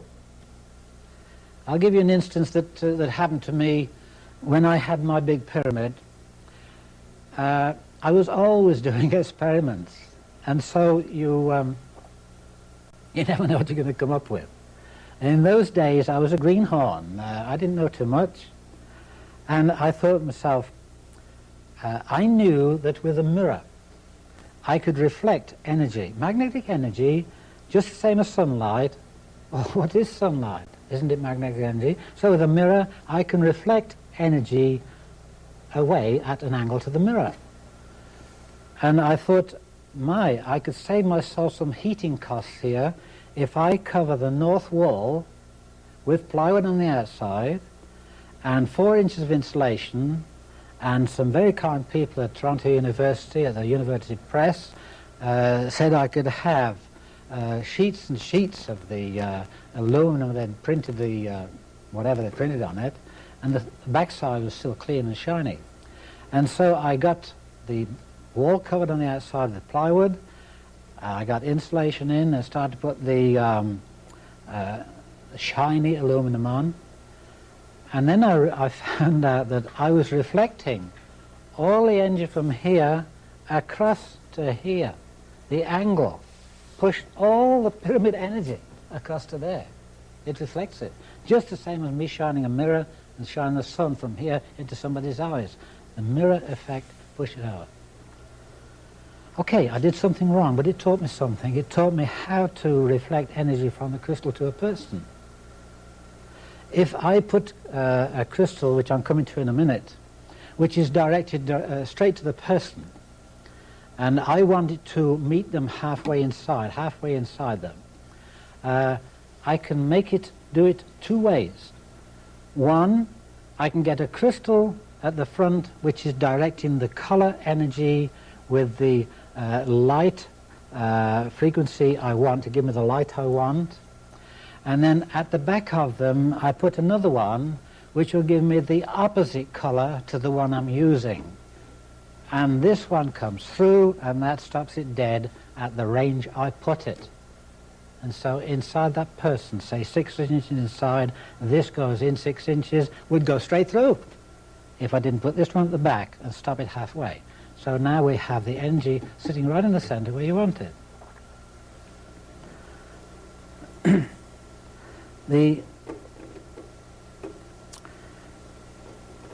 It's a kind of a push and pull. Don't rule that out. Everybody thinks, oh, I'm going to do this with the crystal. You can do that and push and pull, and manipulate it into the position or for the condition you want. I spoke a long time ago when I said that before too long, man must learn to manipulate the atoms. That's exactly what we're doing here. But you're going to have to manipulate the atoms after this has gone by. I don't know how long down the road. You will manipulate the atoms with crystals for now and with your mind later on. You see, I have a mind to work with that crystal, and the limits of that mind, it doesn't have a limit really, because I can send wherever I like. But when you can manipulate the atoms itself, as opposed to using a crystal, then you can make any of the things in this universe, bring the atoms into bearing, to gravitate them into whatever material you want. And if you want to move something, then you disintegrate it and move it somewhere else. We must learn to manipulate the atoms. At the present time, all we can do is to take a lesson from these things and learn how to use ourselves so that our mind becomes mind over matter, literally. That's not too hard if you think about it. Just give it some thought. When I finish talking, you'll continue remembering and think about it.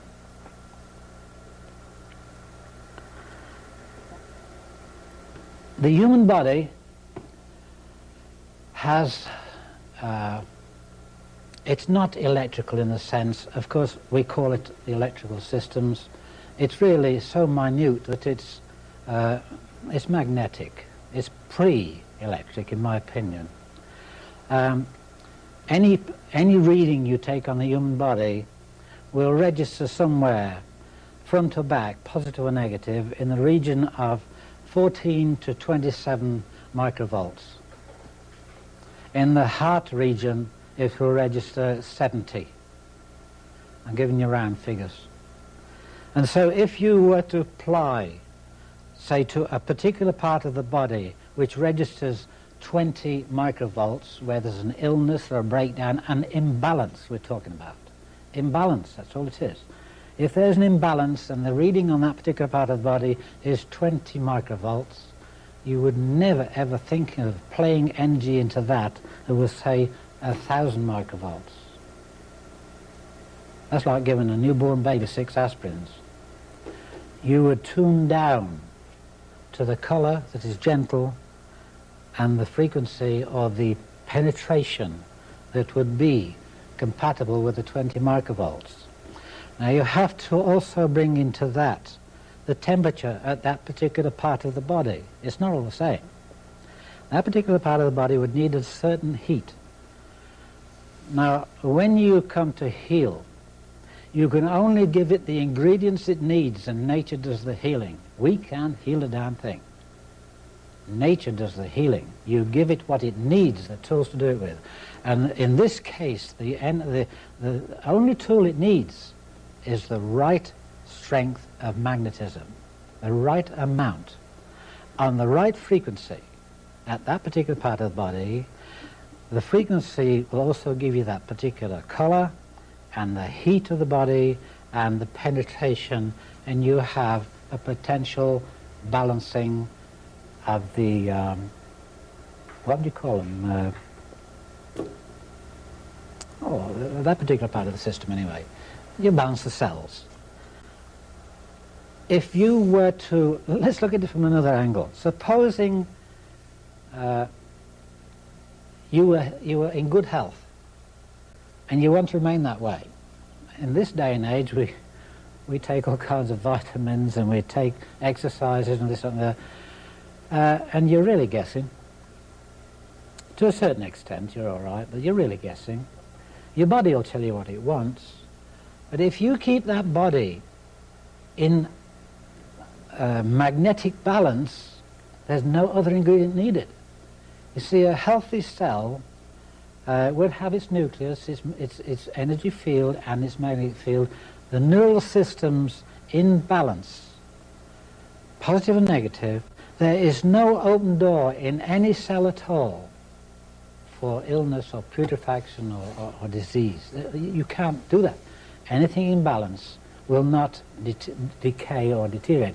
In the pyramid, I proved this conclusively, where the energy in there is so strong and everything in balance that no putrefaction can take place. You can't rot leaves and things in there, you just can't do it. You can't make a compost heap. And so in the early years I proved conclusively that magnetism will not let anything perish. If you give it, supposing that it's live, you treat it according to that particular part of the body in the person. But if it's dead fruits or vegetables, or we'll say meat, you treat it in a different way and you can give it more. But when we're talking about the human body, you match it.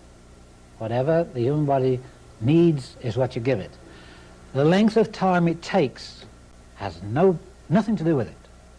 You must stick to feeding it what it wants and let nature do the healing. It'll do it. If you had any trouble.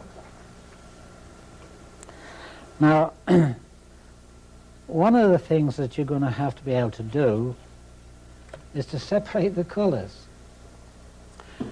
You've seen the colours of the rainbow, the visible spectrum, Now, how would you go about taking any one of those colours and directing it to where you want it without it going out of the sides, or without using any other colours? Well, it's easy to get the colour you want because you play in that, I told you the measurements of those different colours, you play in the right wavelength, frequency and harmonic, and the colour is now in the crystal.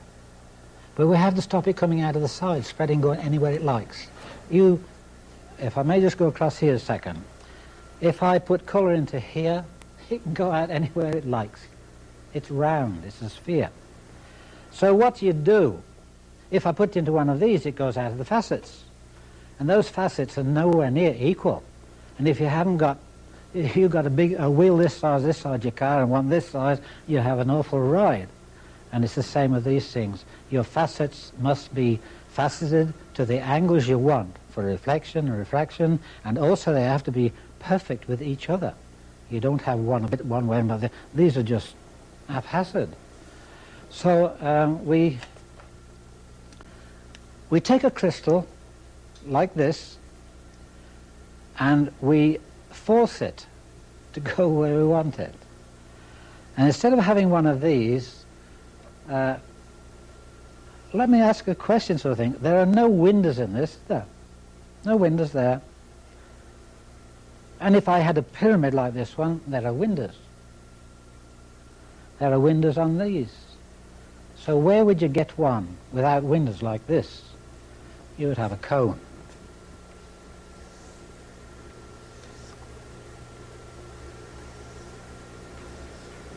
You'd have a cone.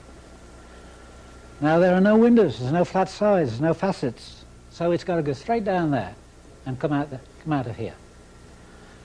So now what you need is a machine, or rather crystals that are made like this, very, very narrow, like almost like needles, as small as you can get them. It doesn't matter, it's this that counts. And also the length from here to here that counts. And here's your cube root, and here's your magnifying point of distribution, and because it's coming from here to there, it'll go straight through there because you pushed it through there. Now you have here something like this pen here. If this were the crystal, this little bit here, and it just stuck in there, like I could change nibs on a pen, this is coupled to a machine that'll give you the frequency you want into this end to give you the colour you want. And then you just change the pen according to what you want, length or whatever, breadth. And once you do that, then the person, you can either touch them or play the colour you want. You don't use 6 colours, you use the one you want. So here we have a method of taking a crystal that has 6 plus 1 and separating them to take just the one you want. Now this same crystal here, if, let's say you're playing green into here, and you're finished with that, and you want blue, okay, you just put the frequency into here, that this same crystal will give you blue. You don't need it more than one, you don't need a crystal for each colour. The same crystal can be used over and over, just like a pen nib, dip it in any ink you like. So this is the way you'll separate your colours. But you have to have a machine. Now, I suppose one of the questions that you can't really answer me is where would I get a machine like that? I think I should get in touch with Galen Hieronymus, or I can't remember his first name, Beardsmore. They make machines that would measure your shadow in the dark. They would probably help you. Or someone that is expert on music and colours, with the synthesizers and whatnot, they will help you. But these are the things you want faceted. Never mind about these things like this. The day's gone, more or less, for those. These, you specify exactly what you want, you go directly to what you want. Now, I don't know how much more there is I can tell you there.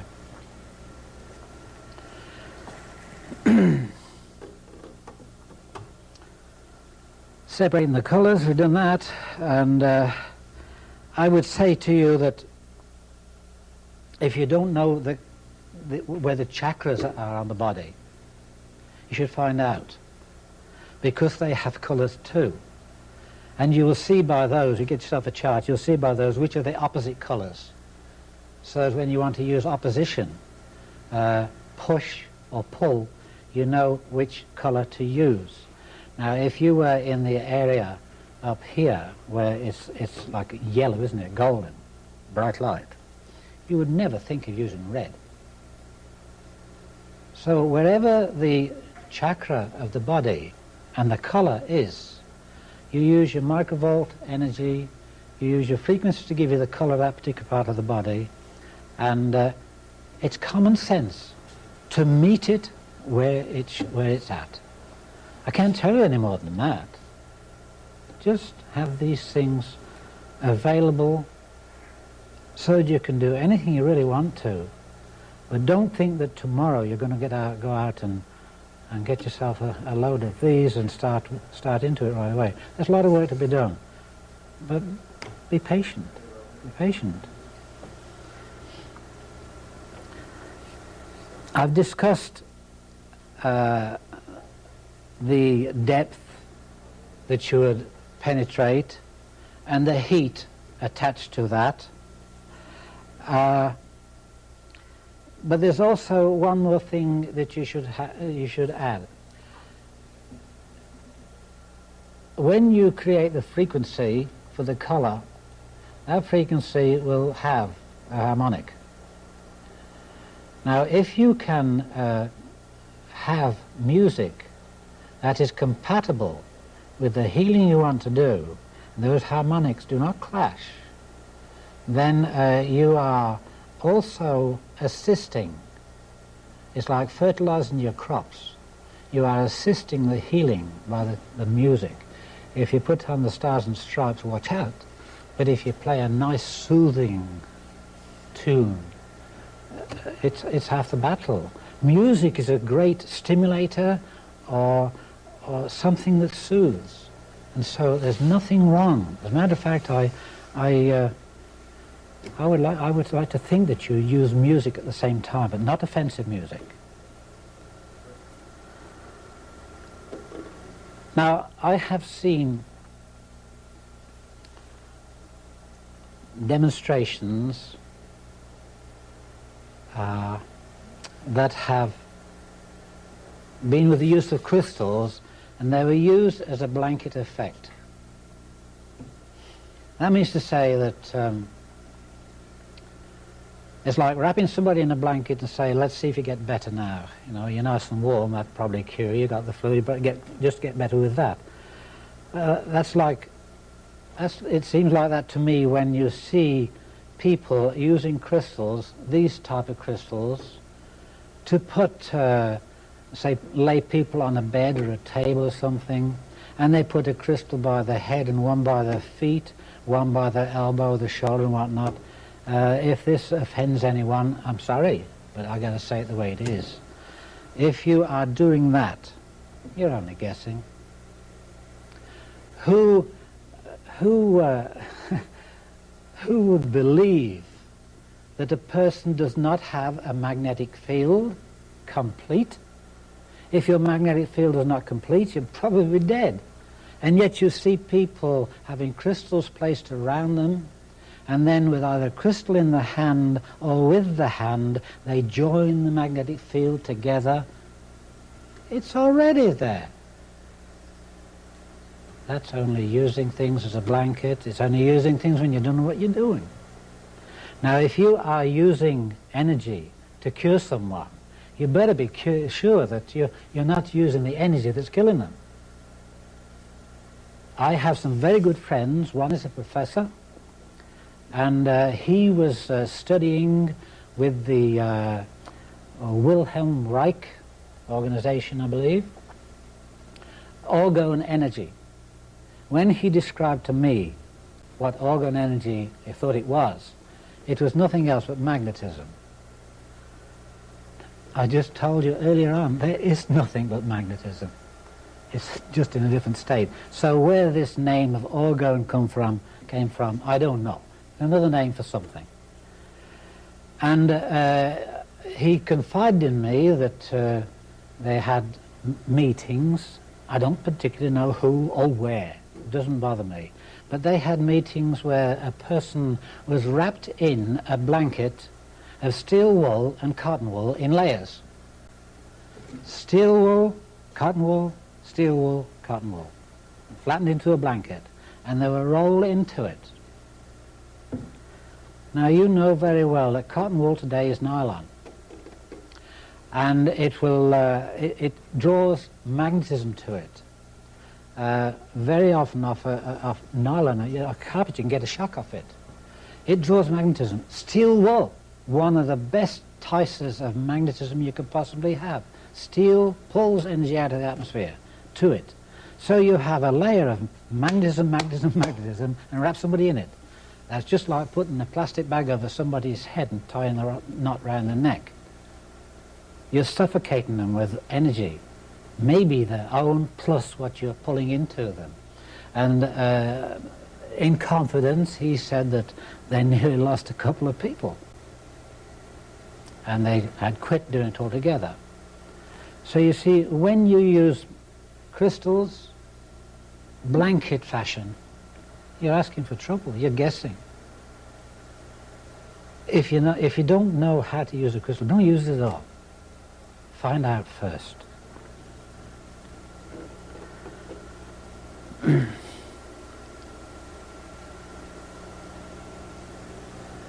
I guess I could go on forever, really, but somewhere along the line you have to come to a close. And sometimes it's harder to come to a close when there's still a lot to be said. Now I would like to tell you about something that is, well, it's very precious to me and will be to others sooner or later. Where do we get to? I lost my card here. I told you earlier on that I had many narrow escapes, many things given to me in the most unconventional way. I say that sincerely. I don't know how I knew them, I just knew them. And I don't see why, if I am blessed with that kind of thing, I should have to try and explain it. I'm not even going to try to. I have been blessed with many, many things, and I think perhaps it's because I care more for others than I do for myself. Now, I have been working for the last 12 months on a pyramid that is so different. This pyramid does not have the dimensions like these here, but they do have a dimension that is used throughout the universe, using the figure 5. I have an assurance that this pyramid will do certain things. It is built rather, and it is in the process of having a collection of crystals assembled, faceted, coordinated to the point where anyone sitting under it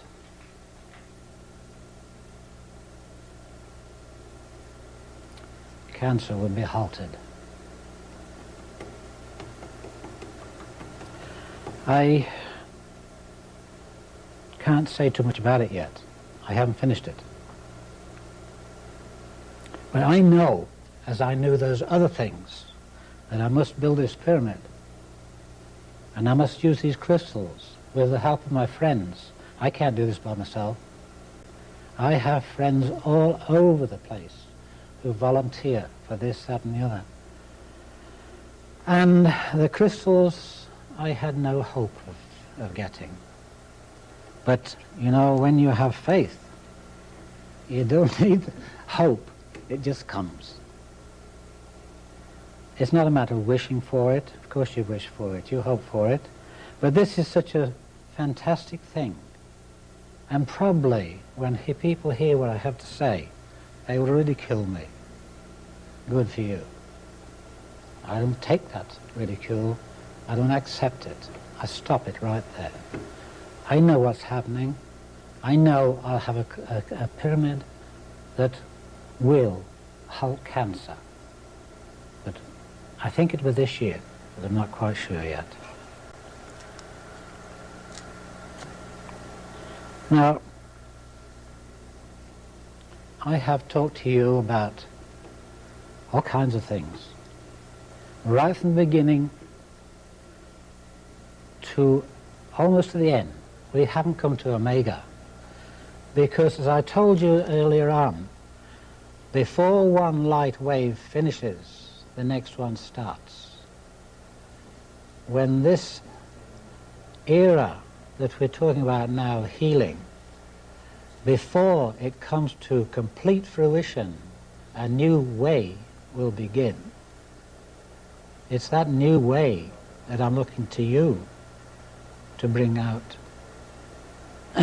I don't think we've got any problems as long as we do this for each other.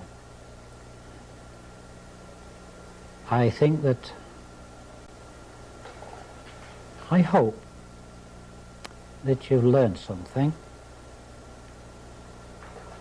I hope you'll go away and think about it. I hope you get in touch with me. But I couldn't do half of this without prayers. So I ask for yours.